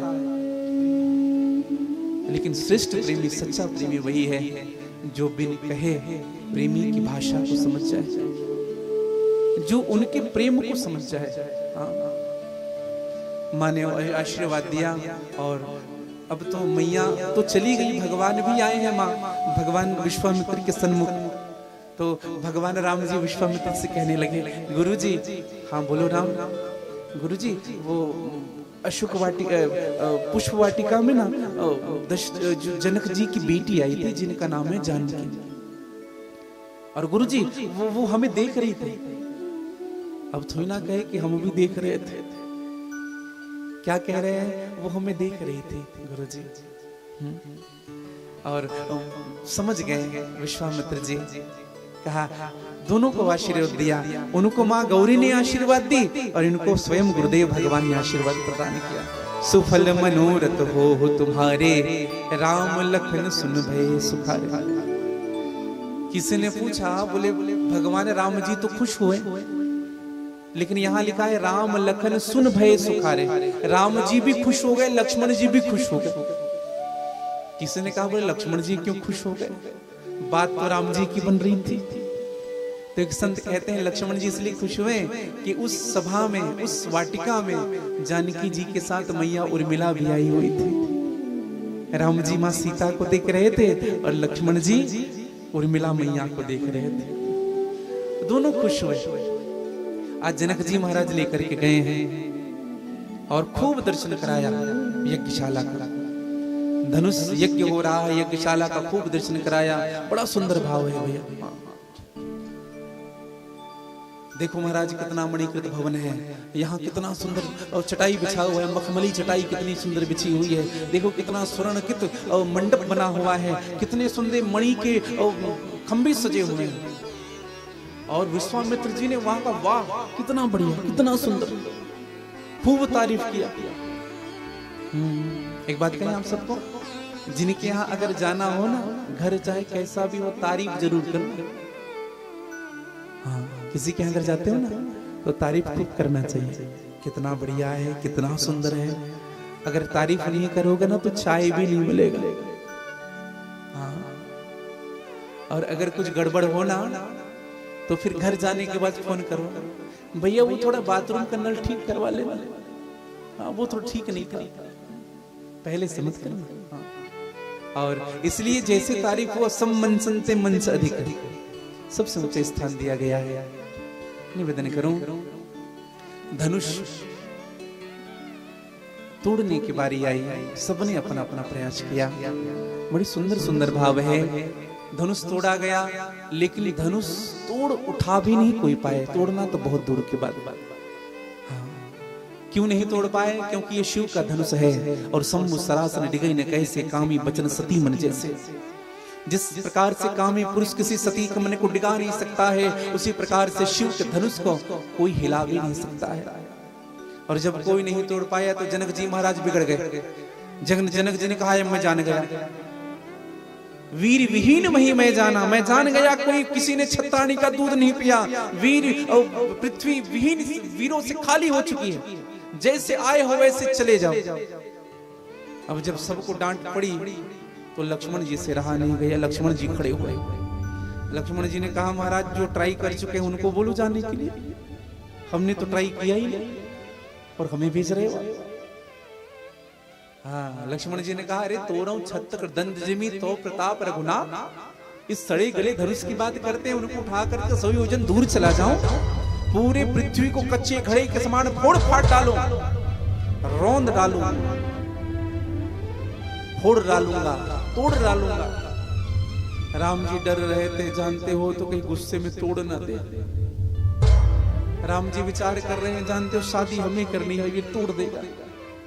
राम जी ने इधर इधर बुलाया, इधर आओ भैया, इधर आओ। बगल में बिठाया राम जी ने। क्यों लक्ष्मण, तुम तो जनक में उतर गए।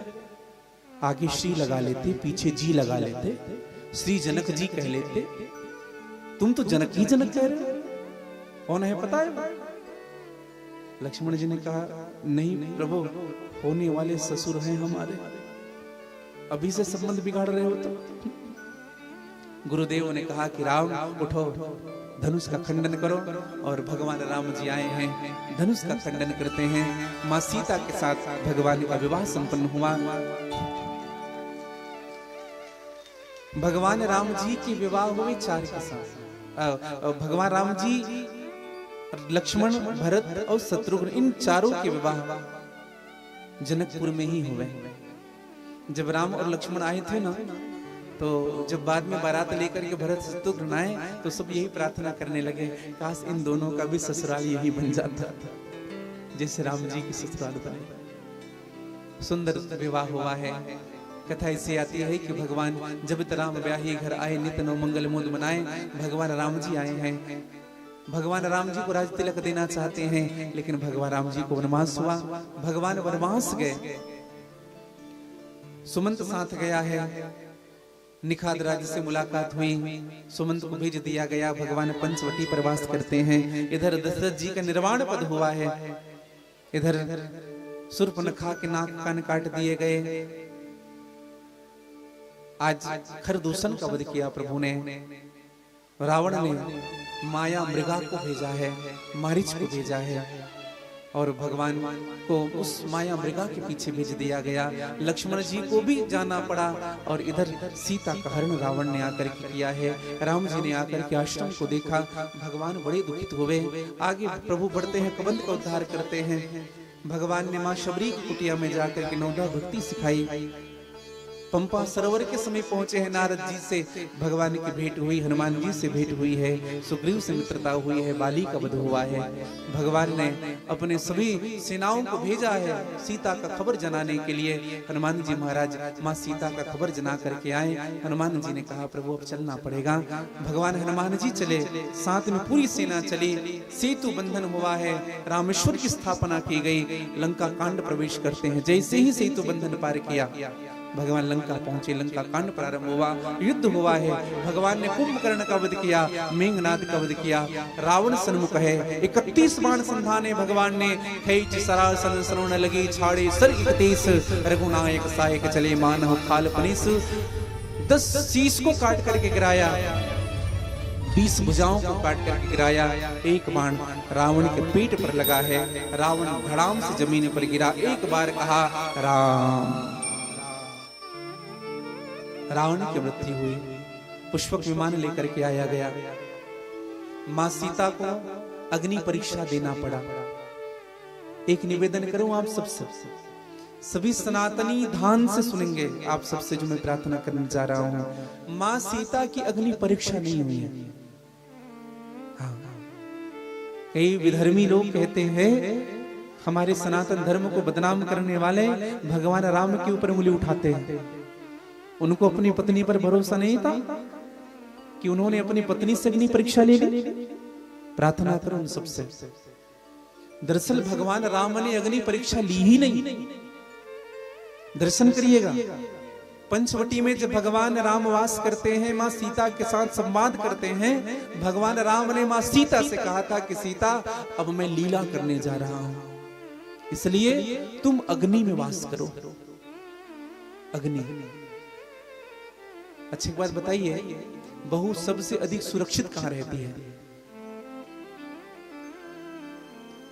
ससुराल में, हाँ कि ना? सबसे अधिक सुरक्षित। और भगवान सूर्य वंश है, और अग्नि देवता क्या है? ये सूर्य वंश के ही हैं। तो मां सीता को कहा कि तुम पावक मह करो निवासा, जो लगी करो निशाचर नाशा। तुम अग्नि में वास करो, मैं निशाचरों का संहार करता हूं। जब मां सीता जब वापस आई, तो भगवान ने अग्नि परीक्षा नहीं ली, अपनी सीता को पहले अग्नि में भेज दिया था। उसी अग्नि से मेरे राम ने मां सीता को प्राप्त किया है। परीक्षा नहीं है, अग्नि परीक्षा। अच्छा, कुछ लोग यह भी तर्क देते हैं कि भगवान राम कैसे थे कि अपनी पत्नी को गर्भावस्था में त्याग दिया एक धोबी के कहने पर। लौ कुश को मां सीता ने वाल्मीकि के आश्रम में जन्म दिया। उन सबसे भी मेरी विशेष प्रार्थना है, मां सीता अकेले नहीं गई है। जब मां सीता गर्भवती हुई तो राम और जानकी वशिष्ठ जी के पास गए और प्रार्थना की, गुरुदेव अगर आपकी आज्ञा हो तो मैं कुछ दिन अपने माता पिता के पास जाना चाहती हूं, उनके पास रहना चाहती हूं। जनक जी ने मना कर दिया, कहा बेटी तुम यहां मत आओ, हाँ हम आ रहे हैं। जनक जी ने विचार किया, बेटी क्या ऐसा हो सकता है कि तुम हमारे साथ, मेरी और तुम्हारी मां के साथ एकांतवास करो। मां सीता की भी इच्छा थी कि मैं वन में रह करके अपने पुत्र को जन्म दूं, और ये सबकी रजामंदी के कारण हुआ है भैया। मां सीता अकेली नहीं थी वाल्मीकि जी के आश्रम में, जनक जी भी साथ थे, मां सुनैना भी साथ थे, हाँ। और ये मां सीता की इच्छा थी। समय आ गया था, मां सीता ने पृथ्वी में प्रवेश किया। हाँ, हम जो कई प्रकार की बातें करते हैं ना, सुनते रहते हैं, कई विधर्मी ऐसे जो हमारे रामचरितमानस को जलाते हैं, हम उनको कुछ नहीं कह पाते। मेरी प्रार्थना है आप सबसे, ये बात उनको बताइए। हाँ, भगवान ने अग्नि परीक्षा नहीं ली और ना ही मां सीता का त्याग किया इसीलिए किसी के कहने पर नहीं। भैया मेरा राम आदर्श स्थापित करने वाला है। सबके जीवन में किंतु परंतु लेकिन शब्द का उपयोग हुआ है, लेकिन मेरे राघव सरकार के जीवन में लेकिन किंतु परंतु शब्द का उपयोग नहीं हुआ। अयोध्या में राम राज्य की परिकल्पना थी, और मैं एक विशेष निवेदन करूंगा, मैं इस मंच में राजनीति करने नहीं बैठा हूं, लेकिन मैं विश्वास से कहूंगा, व्यासपीठ से कहूंगा, कई वर्षों के बाद कोई साधु राजा हमारे देश के प्रधानमंत्री हो गए। कम से कम राम लला को हम राजा बनते तो देखे। हमारे धर्म से, हमारे धर्म को स्वतंत्र रूप से जीने का अधिकार तो मिला। विचार करिएगा, अगर अभी सनातनी नहीं जग पाए तो और कोई नहीं आएगा आपको जगाने के लिए। अभी अगर हिंदुत्व को स्वीकार नहीं कर पाए, अगर सनातन को स्वीकार नहीं कर पाए, कोई नहीं आएगा आपको जगाने के लिए। इसलिए एक सनातन बोर्ड का निर्माण हो रहा है। आप सबसे मेरी प्रार्थना है, जितने यहाँ सनातनी बैठे हैं, जितने हिंदू बैठे हैं, सनातन बोर्ड का निर्माण हो रहा है, सनातन बोर्ड पास किया जा रहा है। आप सबका सहयोग चाहिए, आप सबका सपोर्ट चाहिए। अन्य अनर्गल मैसेज हम खूब व्हाट्सएप करते हैं, खूब फॉरवर्ड करते हैं, लेकिन मैंने कईयों को मैसेज भेजा कि इसको आप अपने स्टेटस रखें या अपने किसी व्यक्ति को, अपने किसी परिवारजन या किसी निजी या किसी मित्र गण को भेजे। लेकिन दुख की बात क्या है बताएं, 40% भी स्टेटस नहीं रखा था। फालतू के मैसेज करने के लिए समय रहता है, लेकिन अपनी सनातनी की जब बात होती है ना, हमें क्या करना। अगर आज नहीं जग पाए ना भैया, तो जीवन में कभी नहीं जग पाएंगे। हमारे राम लला सरकार अयोध्या में विराजित है, और कितना बड़ा सौगात चाहिए हमें जीवन में। बस तेल, नमक, रोटी, दूध, इसी के पीछे जाते रहेंगे जीवन भर। इसी के अपने स्वार्थ के ही पीछे जाते रहेंगे कि देश को भी बचाने के पीछे रहेंगे।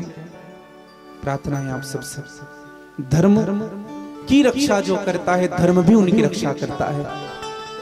आप अगर सनातन की रक्षा कर रहे हैं, धर्म की रक्षा कर रहे हैं, तो आपकी भी रक्षा सनातन करेगी। अगर आपने धर्म को छोड़ दिया, और एक घटना बताऊं मैं आपको, एक बकरी के पीछे कुछ भेड़ लग गए उनको मारने के लिए। ध्यान से सुनिएगा, वो बकरी अपने प्राण बचाने के लिए भागी और एक अंगूर के खेत में जाकर के प्रवेश की। भेड़ों ने उनका इंतजार किया, ये कहां चली गई देखते हैं, और वह बकरी उसी अंगूर को खाने लगे। और खाते खाते खाते खाते दशा ऐसी हुई कि पूरा अंगूर खा गई। जो सघन जो जो अंगूर था वह जब हट गया तो भेड़ों ने उस बकरी को देख लिया, फिर उन पर झपटा मारी और उस बकरी को समाप्त कर दिया। ये बकरी और भेड़ की कथा नहीं, हम सनातनियों की कथा है। सनातन धर्म हम सबकी रक्षा करने के लिए है, लेकिन हम ही अपने सनातन धर्म की इज्जत नहीं करेंगे, हम अपने सनातन धर्म की इज्जत नहीं करेंगे, हम अपने धर्म के प्रति अगर निष्ठावान नहीं रहेंगे तो एक दिन हमें भी समाप्त होना पड़ सकता है, हम भी समाप्त हो जाएंगे। और हम केवल जाति में बटे हुए हैं भैया, केवल जाति।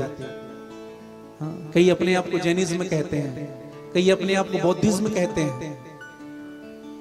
मैं एक निवेदन करूं, जैन धर्म की स्थापना करने वाले कौन है? ऋषभदेव जी महाराज से जैन धर्म प्रकट हुआ है। ऋषभदेव जी कौन है? भगवान के 24 अवतार में एक अवतार ऋषभदेव जी का। बौद्ध जी कौन है? बुद्ध 23वें अवतार है भगवान का। और निवेदन करूं मेरे भाई बहन, हम अगर अभी नहीं जगे ना तो कभी नहीं जग पाएंगे।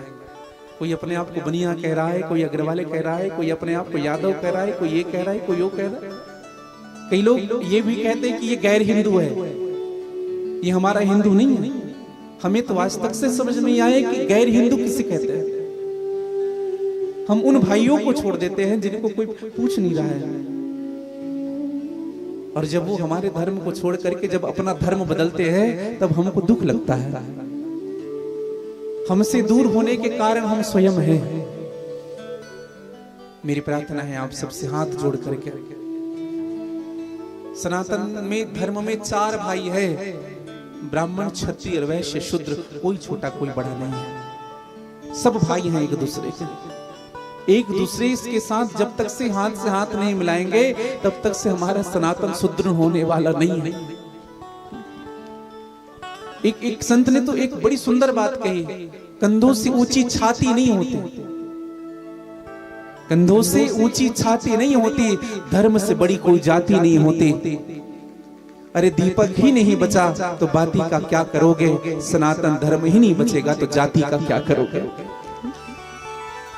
प्रार्थना करूं आप सबसे, आज भगवान राघवेंद्र सरकार पधारे हुए हैं, आज भगवान राम का राज तिलक हो रहा है। आइए आप और हम सब भी गरियाबंद की पवित्र भूमि में भगवान जी का राज तिलक करें बड़ी भाव के साथ। हो राम आएंगे तो अंगना सजाऊंगे, हो दीप जला के दिवाली में मनाऊंगी,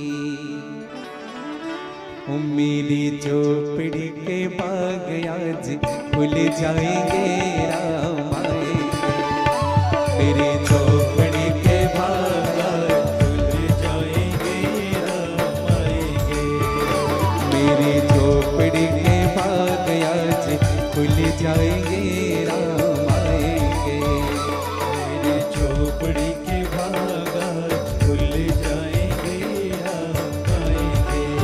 ओ राम आएंगे आएंगे राम आएंगे, राम आएंगे आएंगे राम आएंगे, गाली जगा।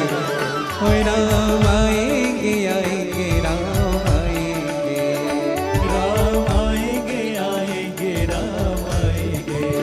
ओ मेरे झोपड़ी के बाग आज खुल जाएंगे, राम आएंगे मेरी झोपड़ी के बाग आज खुल जाएंगे, राम आएंगे ओ मेरी झोपड़ी के बाग आज खुल जाएंगे, राम आएंगे मेरी झोपड़ी के बाग आज खुल जाएंगे, राम। गली जगह बड़ी भाव से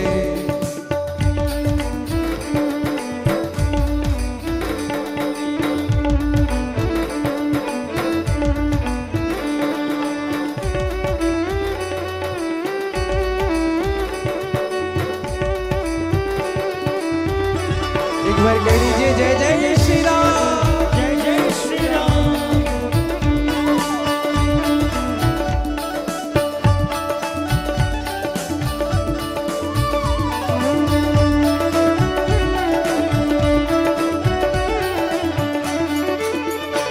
मैं तो रुचि रुचि भोग लगाऊंगी, गाइएगा। मैं तो रुचि कुछ भोग लगाओगे। ओ माखन मिश्री में राम को खिलाऊंगी, माखन मिश्री में राम को खिलाओगे। ओ माखन मिश्री में राम को खिलाऊंगी, माखन मिश्री में राम को खिलाओगे। ओ मेरे जन्मों के सारे पाप कट जाएंगे, राम आएंगे। मेरे जन्मों के सारे पाप कट जाएंगे, राम आएंगे। ओ मेरी झोपड़ी के बाग आज खुल जाएंगे, राम आएंगे। मेरी झोपड़ी के बाग आज खुल जाएंगे। थोड़ी आनंद और मस्ती के साथ गा लीजिएगा बड़ी भाव से।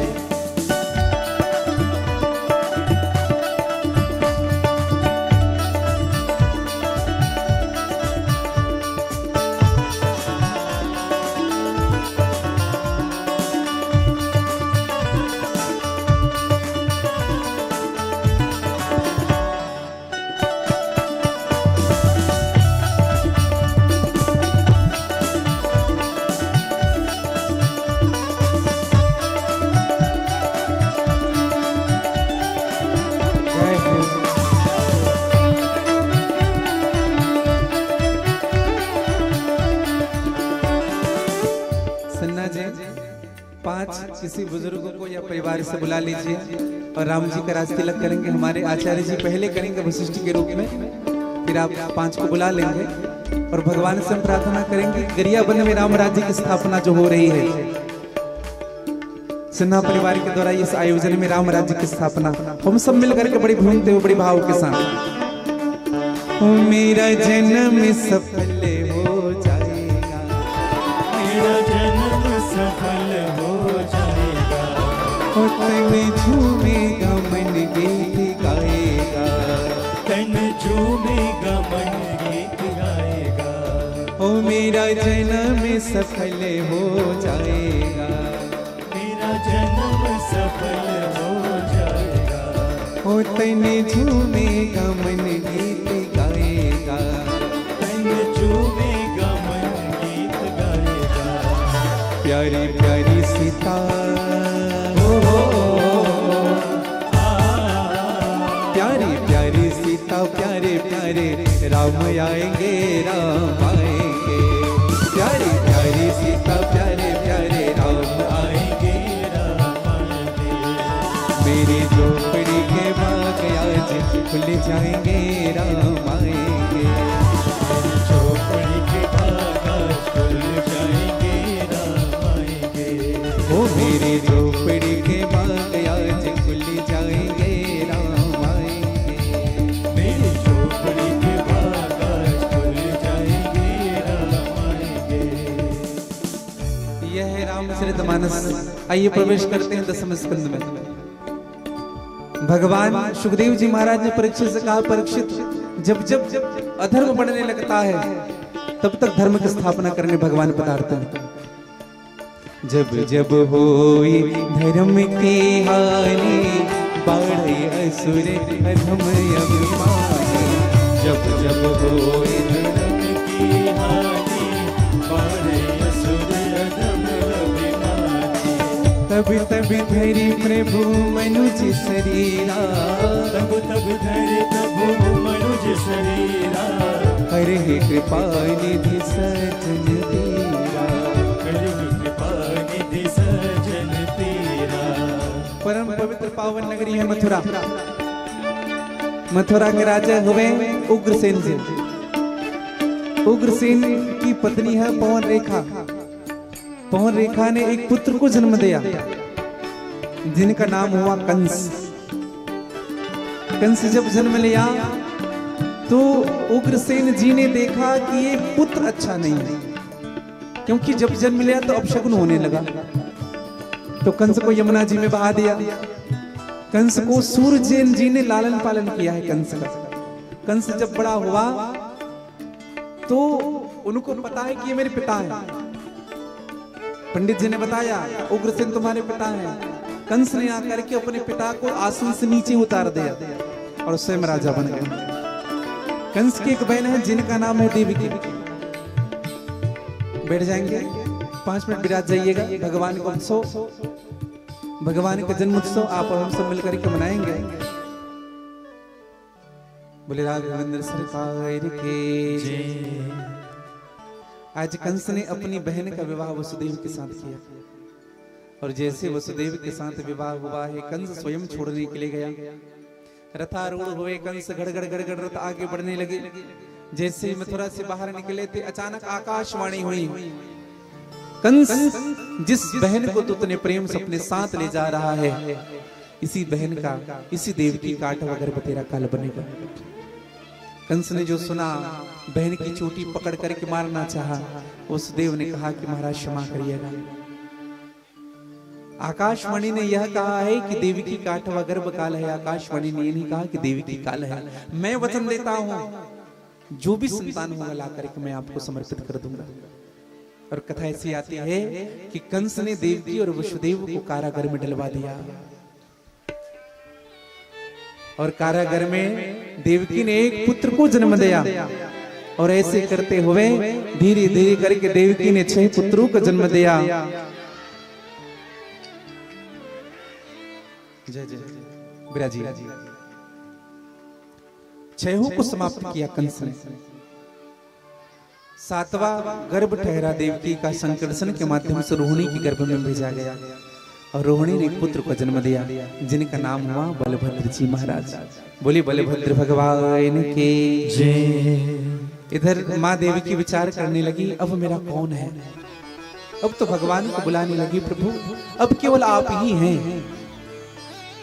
हे नाथ अब कृपा करिए, अब कृपा करिए। दुख अधिक बढ़ गया। भगवान के कानों तक देवकी के आर्त वंदन क्रंदन जब सुने भगवान ने, भगवान की ऐसी कृपा हुई कि परम शोभायमान सर्वगुण संपन्न घड़ी आई हुई है। चंद्रमा रोहिणी नक्षत्र पर आया हुआ है। दिशाएं स्वच्छ हुई है, आकाश निर्मल हुआ है, नदी के जल पवित्र हुए हैं। होने में पहुंची भौरे गुनगुनाने लगे हैं। महात्माओं का हृदय प्रसन्न हुआ है। पवित्र समय आया है। भादो मास के कृष्ण पक्ष की अष्टमी तिथि मध्य के 12 बजे देवकी के सन्मुख भगवान चतुर्भुजी स्वरूप में प्रकट होते हैं। बोले विष्णु भगवान की जय। भगवान प्रकट हुए, स्तुति गाई गई, वंदना गाई गई। भगवान ने कहा कि वंदना ही ना गाओ। हाँ, देवकी मैया ने कहा प्रभु वंदना नहीं गाएंगे तो क्या करेंगे। आपको तो बेटा बन करके बुलाए थे, आप तो बाप बन करके आ गया। इतने बड़े हाथ में शंख गदा पद्म धारण किए हुए, कैसे गोद मिलेंगे अब। भगवान ने कहा ठीक है, भगवान छोटे बने, भगवान बालक बने। और जब भगवान बालक बने तो भगवान ने कहा मुझे पहुंचा दो गोकुल, क्योंकि मैं छोटा हूं, अपनी रक्षा नहीं कर सकता। और भगवान को पहुंचाया गया शीश पर धारण करके। वसुदेव जी आगे बढ़ते हैं, पैर की बेड़ी, हाथ की हथकड़ी टूट गई। आगे बढ़ते हैं, 20,000 सैनिक सो गए, जेल के किवाड़ टूट गए, ताले टूट गए। यमुना जी प्रवेश करके गोकुल पहुंचे हैं। भगवान को यशोदा मैया के बगल में सुलाया। वहां जो पहले जन्म ली हुई पुत्री है उनको शीश पर धारण करके लेकर के आए हैं। जैसे जेल के अंदर प्रवेश किया, हाथ की हथकड़ी, पैर की बेड़ी लग गई। यह कन्या जोर से रोई। कंस का आगमन हुआ। कंस कन्या को पटकना चाहते हैं उठा करके, कन्या हाथ से छूट गई। अष्टभुजी स्वरूप ले लिया। बोलिए कांसा मैया के जय। और मैया ने कहा रे पापी कंस, तू मुझे क्या मरेगा, तुझे मारने वाला तो गोकुल में जन्म ले चुका है। और जो कंस ने जो सुना, देवकी और वसुदेव से क्षमा मांगी, देवकी वसुदेव को मुक्त किया। आइए अब सबको ले चलते हैं गोकुल। जब से मैया यशोदा गर्भवती है, कितने साल की है मैया? 75 वर्ष की है। जब से मैया गर्भवती है तब से मैया यशोदा की 2 ननंद थी, नंदा और सुनंदा। हाँ, नंद बाबा के 2 बहनें थी, नंदा और सुनंदा। अच्छा, ये जो ननंद होते हैं यही सब समय को देखते रहते हैं, कब भाभी के यहाँ काम पड़े और कब हमको मेवा मिले, कब सेवा करे। आज प्रातः जब जगी तो सुनंदा ने देखा क्या कि मैया यशोदा अभी तक जगी नहीं है। सुनंदा गई, तो अचानक देखा क्या, मैया यशोदा के बगल में कोई सोया हुआ है। अब ये पता नहीं सोया हुआ है कि सोई हुई है, क्योंकि सुनंदा के मन में भय क्या था। यशोदा मैया ने कहा था, यशोदा मैया गर्भवती थी, यशोदा मैया ने कहा सुनंदा अगर लड़का हुआ तो 9 लाख हार तुमको मिलेगा, या सोने का कंगन बना करके मिलेगा। अब इसीलिए सोच रही है कहीं कंगन कैंसिल ना हो जाए, कहीं लाली ना हो जाए, कहीं लाली ना हो जाए। 11 बार हरि शरणम कहा, कहीं लाली ना हो जाए, कहीं लाली ना हो जाए। और जैसे चदरिया को हटा करके देखा, चेहरा ही देखा, फिर बंद कर देती थी, कहीं लाली ना हो जाए। फिर रहा नहीं गया, जब पूरा चादर हटाया तो देखा क्या, वो बोले नंद के लाला की जय। थाली को टन टन टन टन टन बजाते हुए दौड़ी वो सुनंदा, सीधे गई नंद बाबा के पास। कहा भैया भैया भैया भैया, आपने 11 महीने तक जो ब्राह्मणों को भोजन कराया है, इन सब का फल आपको मिल गया है। यज्ञ का फल मिल गया, दान का फल मिल गया। क्या हुआ, आपके यहाँ लाला भयो है। अब तो नंद बाबा थे 75 साल के, जैसे सुना 16 साल के हो गए। पीली बगलबंदी, पीली धोती, पीला पेटा पहने, माथे पर चंद्र लगाया और गए सीधे गुरु जी के पास। भगवान की कृपा, गुरु सांडिल कहाँ गए वहां। सांडिल जी के पास गए, प्रार्थना की और नाई को बुलाया और नाई से कहा कि जा नाई, दे दे दोहाई पूरे नगर में, हमारे यहाँ लाल भयो। नंद के यहाँ इनका जन्म हुआ है, नंद के, जोर से कहिए, नंद के। पीछे को पीछे वाले नहीं कह रहे, नंद के जय कन्हैया, हाथी घोड़ा जय कन्हैया। आप लोग भी चलेंगे कुछ सुन। हमारे नंद बाबा, हमारी यशोदा मैया, हमारे सोहन सिन्हा जी और आपके धर्म पत्नी, आप सब बधाई दें। और आप सब बधाई के लिए आए। वृंद वृंद सब चले लुगाई, सहज श्रृंगार किए उठे भाई। हम कहेंगे नंद बाबा आपको, आप सभी दोनों हाथ पसार करके कहिएगा बधाई हो। आप लोग खड़े हो जाए, आप सभी नहीं, आप दोनों हाथ पसारेंगे। हम कहेंगे नंद बाबा आपको, आप सभी कहेंगे बधाई हो। नंद बाबा आपको, कुछ लोग कह रहे हैं, कुछ लोग कह रहे हैं हम नहीं देंगे बधाई। हाँ देखो नंद बाबा को दे रहे हैं भैया बधाई। हाँ जो बधाई ना दे भगवान उनका जो करे। हाँ नंद बाबा आपको, यशोदा मैया आपको, सिन्हा परिवार आपको, गरियाबंद वासियों आपको,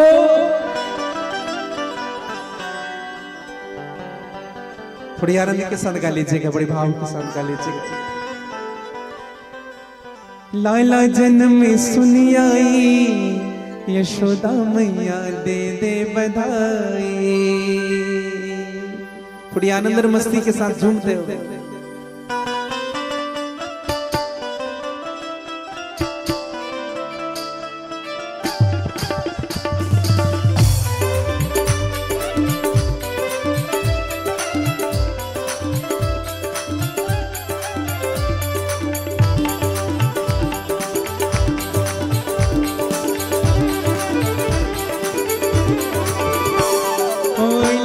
जन्म सुनिया यशोदा मैया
चोली भी दे दे मैया चुनरी भी दे दे, चोली भी दे दे मैया चुनरी भी दे दे, चुनरी भी दे दे मैया चुनरी भी दे दे, चुनरी भी दे दे मैया चुनरी भी दे दे, चोली भी दे दे मैया चुनरी भी दे दे, चोली भी दे दे मैया चुनरी भी दे दे, और लहंगे की कर दो सिलाई यशोदा मैया दे दे बधाई, लहंगे की कर दो सिलाई यशोदा मैया दे दे बधाई, जन्म में सुनी आई यशोदा मैया दे दे बधाई, लाला जन्म सुने आए यशोदा मैया दे दे बधाई हो।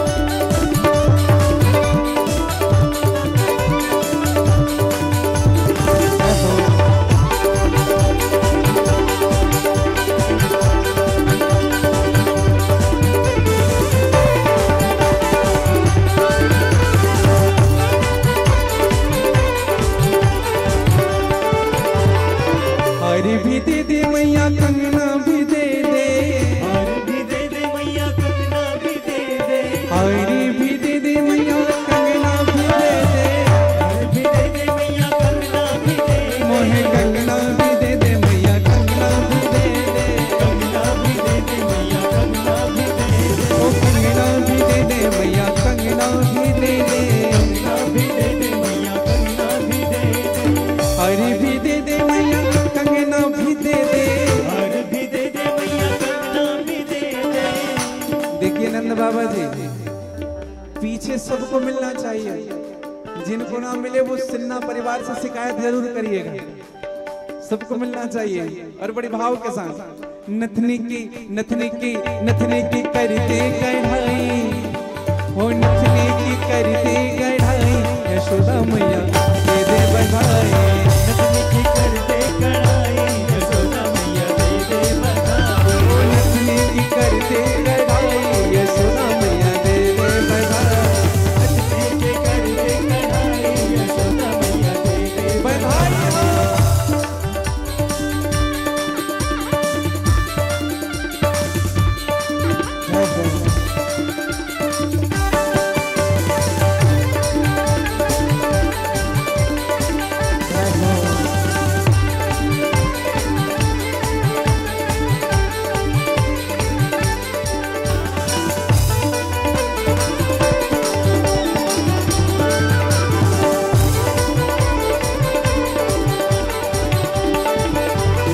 हीरे भी दे दे मैया मोती भी दे दे, हीरे भी दे दे मैया मोती भी दे दे, हीरे भी दे दे मैया मोती भी दे दे, हीरे भी दे दे मैया मोती भी दे दे, हीरे भी दे दे मैया मोती भी दे दे, हीरे भी दे दे मैया मोती भी दे दे, नथनी की करते गढ़ाई यशोदा मैया दे दे बधाई, नथनी की कर दे कढ़ाई यशोदा मैया दे दे बधाई, नथनी की करते गढ़ाई यशोदा मैया दे दे बधाई, नथनी की कर दे कढ़ाई यशोदा मैया दे दे बधाई हो।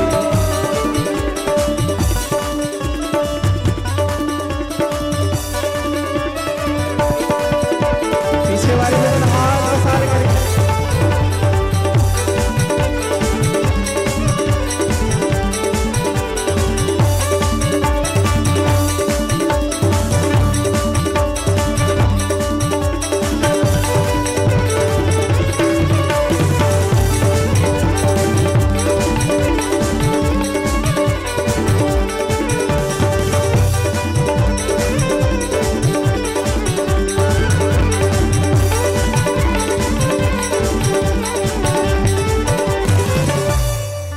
पीछे वाले आनंद नहीं ले रहे हैं, केवल सामने हमारे भाईजान तो आनंद ले रहे हैं। अच्छा, किस किस को आनंद आ रहा है जरा हाथ ऊपर पसारें। लेकिन अच्छा एक बात कहें आपको, सिन्हा जी, जो ठुमके नहीं लगाए उनको बिल्कुल कुछ मत दीजिएगा, क्योंकि बधाई लेने के लिए बधाई गाना भी पड़ेगा और नाचना भी पड़ेगा। हमारी माताएं तो कुछ कर भी रही, हमारे भाईजान तो चुपचाप खड़े हो, ऐसा आनंद नहीं आएगा।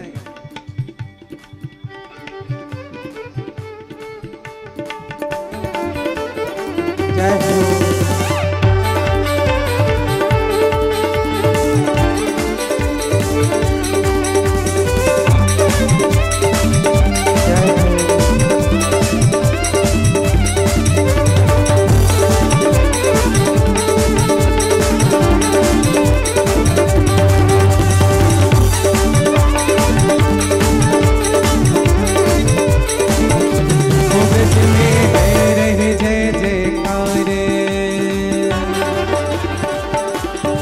ब्रज में है रही जय जयकार, नंद घर लाला जायो है।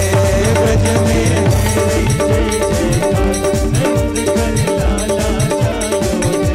गोकुल में है रही जय जयकार, नंद घर लाला जायो है।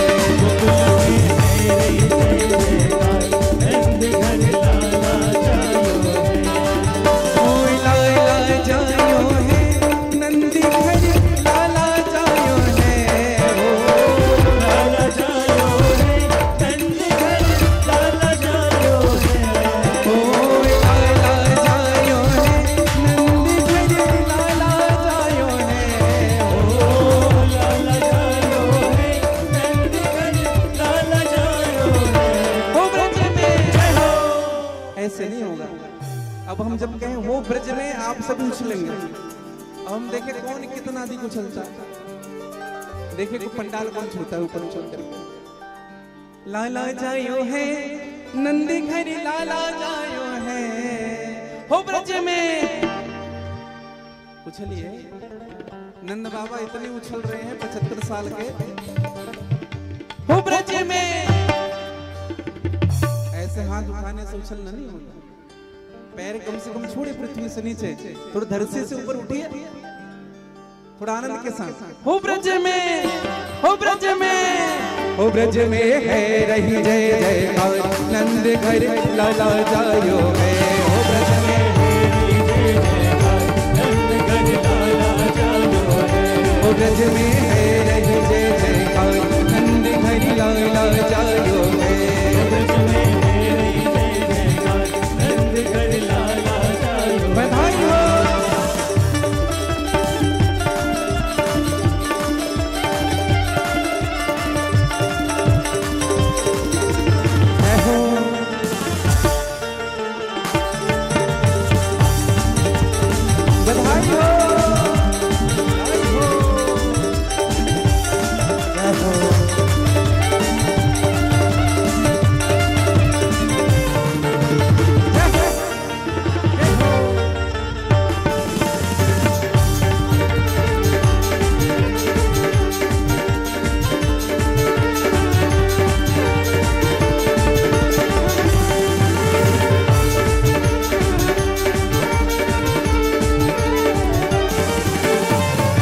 बाल सब घर में आए, वाले बाल सब घर में आए, बाल सब दिल में आवे। वाले यूथ सब घर में आवे, यूथ नंद घर में आवे। वाले बाल सब मिल के गावे, वाले बाल सब मिल के गावे। ओ ब्रह्मानंद समान आज सुख सपने पायो है। हो ब्रह्मानंद समान आज सुख सपने पायो है। हो ब्रह्मानंद समान आज सुख सपने पायो है। हो ब्रह्मानंद समान आज सुख सपने पायो है। हो ब्रज में हो। अब चलना है थोड़ी आनंद के साथ, थोड़ी मस्ती के साथ। हो ब्रज में, हो ब्रज में, हो ब्रज में, हो ब्रज में है रही जय जयकार, नंद घर लाला जायो है। हो ब्रज में है रही जय जयकार, नंद घर लाला जायो है। गोकुल में है रही जय जयकार, नंद घर लाला जायो है। गोकुल में है रही जय जयकार, नंद घर लाला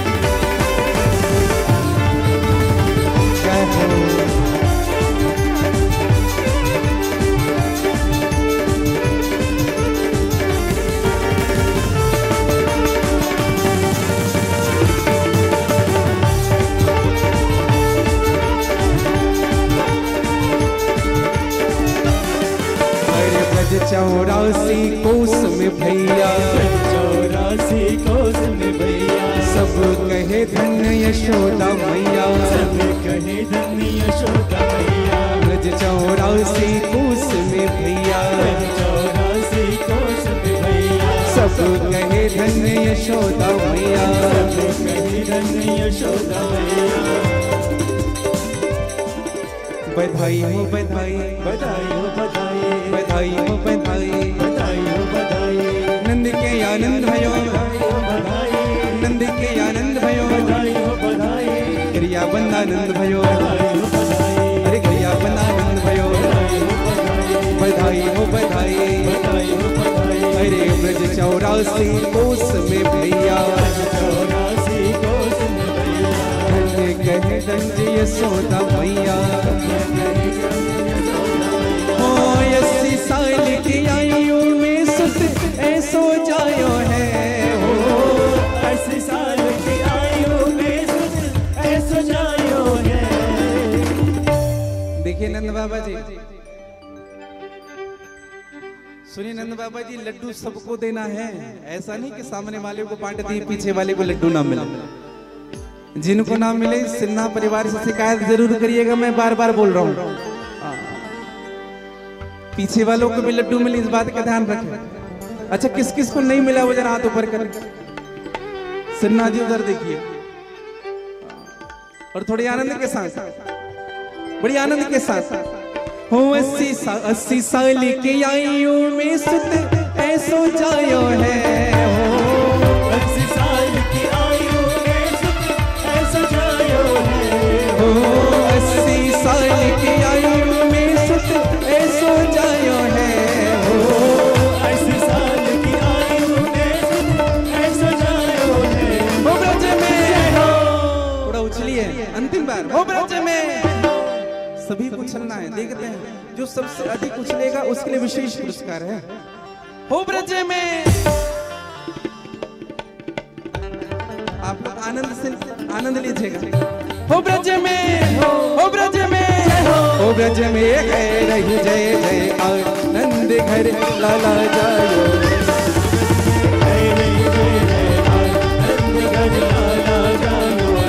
गोकुल में है रही जय जय आनंद घर लाला जायो रे, गोकुल में है रही जय जयकार, नंद घर लाला जायो है। ओ लाला जायो रे, नंद घर लाला जायो रे, ओ लाला जायो है, नंद घर लाला जायो है। ओ लाला जायो रे, नंद घर लाला जायो रे, ओ लाला जायो है, नंद घर लाला जायो है। ओ ब्रज में, ओ ब्रज में, ओ ब्रज में है रही जय जय आनंद घर लाला जायो रे, ब्रज में है रही जय जय, नंद घर लाला जायो है। गोकुल में है रही जय जय और नंद घर लाला जायो है, गोकुल में है रही जय जयकार, नंद घर लाला जायो है। गोकुल में है रही जय जय और नंद घर लाला जायो है, गोकुल में है रही जय जयकार, नंद घर लाला जायो है। गोकुल में है रही जय जय और नंद घर लाला जायो है, गोकुल में है रही जय जयकार, नंद घर लाला जायो है। हरि नंद के आनंद भयो, दोनों हाथ पसार कर कहेंगे, अरे नंद के आनंद भयो, अरे गोकुल में आनंद भयो। हमें लगता है घर से गोकुल और घर से गरियाबंद, तो गरियाबंद में भी भगवान का जन्म हुआ है। अरे गरियाबंद आनंद भयो, गरियाबंद आनंद भयो, अरे गोकुल में आनंद भयो। और हमें लगता है घर से गरियाबंद, घर से गांधी मैदान। अरे गरियाबंद आनंद भयो, अरे गांधी मैदान आनंद भयो, अरे गोकुल में आनंद भयो, अरे हाथी घोड़ा पाल के, अरे हाथी घोड़ा पाल के, अरे हाथी घोड़ा पाल के, ब्रज में है रही जय जयकार, नंद घर लाला जायो है, ब्रज में है रही जय जयकार, नंद घर लाला जायो, गोकुल में है रही जय जयकार, नंद घर लाला जायो है।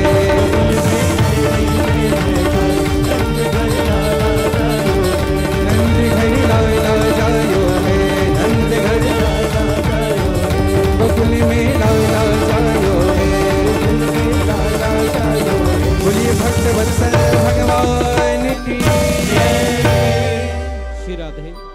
देखिए एक साथ सभी मंच पे ज्यादा लोग ना आए, खूब धूम धड़ाके से नाचना है तो नीचे ही नाचना है, और ऊपर आना है तो ढोक लगाने आना है। ध्यान रखेंगे, नहीं तो नंद महोत्सव में मंच भी नीचे ही चला जाए, इसलिए ध्यान रखेंगे थोड़ा। और देखिए भैया कितना आनंद बरस गया, उसका कारण भागवत भगवान, जिसके घर में जिसके आंगन में भागवत जी पधार जाएं वहां नित्य उत्सव है। आज हमारे सोहन लाल जी और दुर्गा सिन्हा परम सौभाग्यशाली हैं, इनके लिए एक बार जोरदार ताली बजाएंगे। और सबसे मुख्य तो परम पूज्य महाराज श्री राधे निकुंज पीठाधीश्वर महाराज जी ने यहाँ आकर के अभी हमको ऐसा कर दिया जैसे मान लो हम गोकुल में ही नंद महोत्सव मना रहे हैं। एक बार सभी महाराज जी को बोलेंगे, अभी फोटो फाटू न खींचे, एक बार महाराज जी को बोलेंगे जोर से बधाई हो। और इतनी जो अभी पहले मैं बोलूंगा इतनी जोर से बोलेंगे कि भूतेश्वर महादेव भी सुन लें। पूज्य महाराज श्री को बधाई हो, और जोर से बोलिए, इतनी जोर से बोलिए कि महाराज जी की जो रोहिणी गोधाम में गौएं हैं, गौएं भी आनंदित हो जाएं। पूज्य महाराज श्री को बधाई हो, परम श्रद्धेय नारायण व्यास जी महाराज को बधाई हो। और एक बात का ध्यान रखना, ये जो ब्रिजवासी वृंदावन से आए संगीत पर गंधर्व और हमारे यहाँ के छत्तीसगढ़ के, अगर इनको बधाई हो नहीं बोलेंगे तो अधूरा मामला है, इनके बिना तो आप नाच ही नहीं सकते। ब्रिजवासियों को बधाई हो, सिन्हा परिवार को बधाई हो, सभी गरियाबंद वासियों को बधाई हो। देखिए आप भी यहाँ से भागवत जी से मांग के जाइए, ऐसे ही भागवत भगवान जैसे सिन्हा परिवार के यहाँ भागवत पधारी है, सबके आंगन में ऐसे भागवत जी आए, सबके नित्य उत्सव हो। अब खूब खूब बधाई का आनंद लेते हुए आगे का क्रम हमारे पुनेश्वर भैया आपको बताएंगे। और कल आज नंदोत्सव मना रहे हैं, कल ऐसे ही महाराज जी आगे आगे रहेंगे, हम पीछे पीछे रहेंगे। मैं तो गोवर्धन को जाऊं मेरी वीर नाय माने मेरो मनुआ। कल महाराज जी के साथ हम 56 भोग के दर्शन करेंगे और गिरिराज पूजन महोत्सव का खूब खूब आनंद लेंगे। जय श्री राधे। कृष्णाय वासुदेवाय हरे परमात्मने प्रणतक्लेशनाशाय गोविंदाय नमो नमः। भगवान गोविंद का उत्सव आप सबके जीवन में खुशियां लेकर के आए। इन्हीं शब्दों के साथ वाणी विराम दूं। वाक्य पुष्पांजलि आज की समस्त कथाओं को श्री भूतेश्वर नाथ के चरणों में, श्री गोविंद के चरणों में, श्री हनुमान जी महाराज सतगुरुदेव भगवान के चरणों में समर्पित करूं। जय श्री कृष्णा, जय श्री राधे। देखिए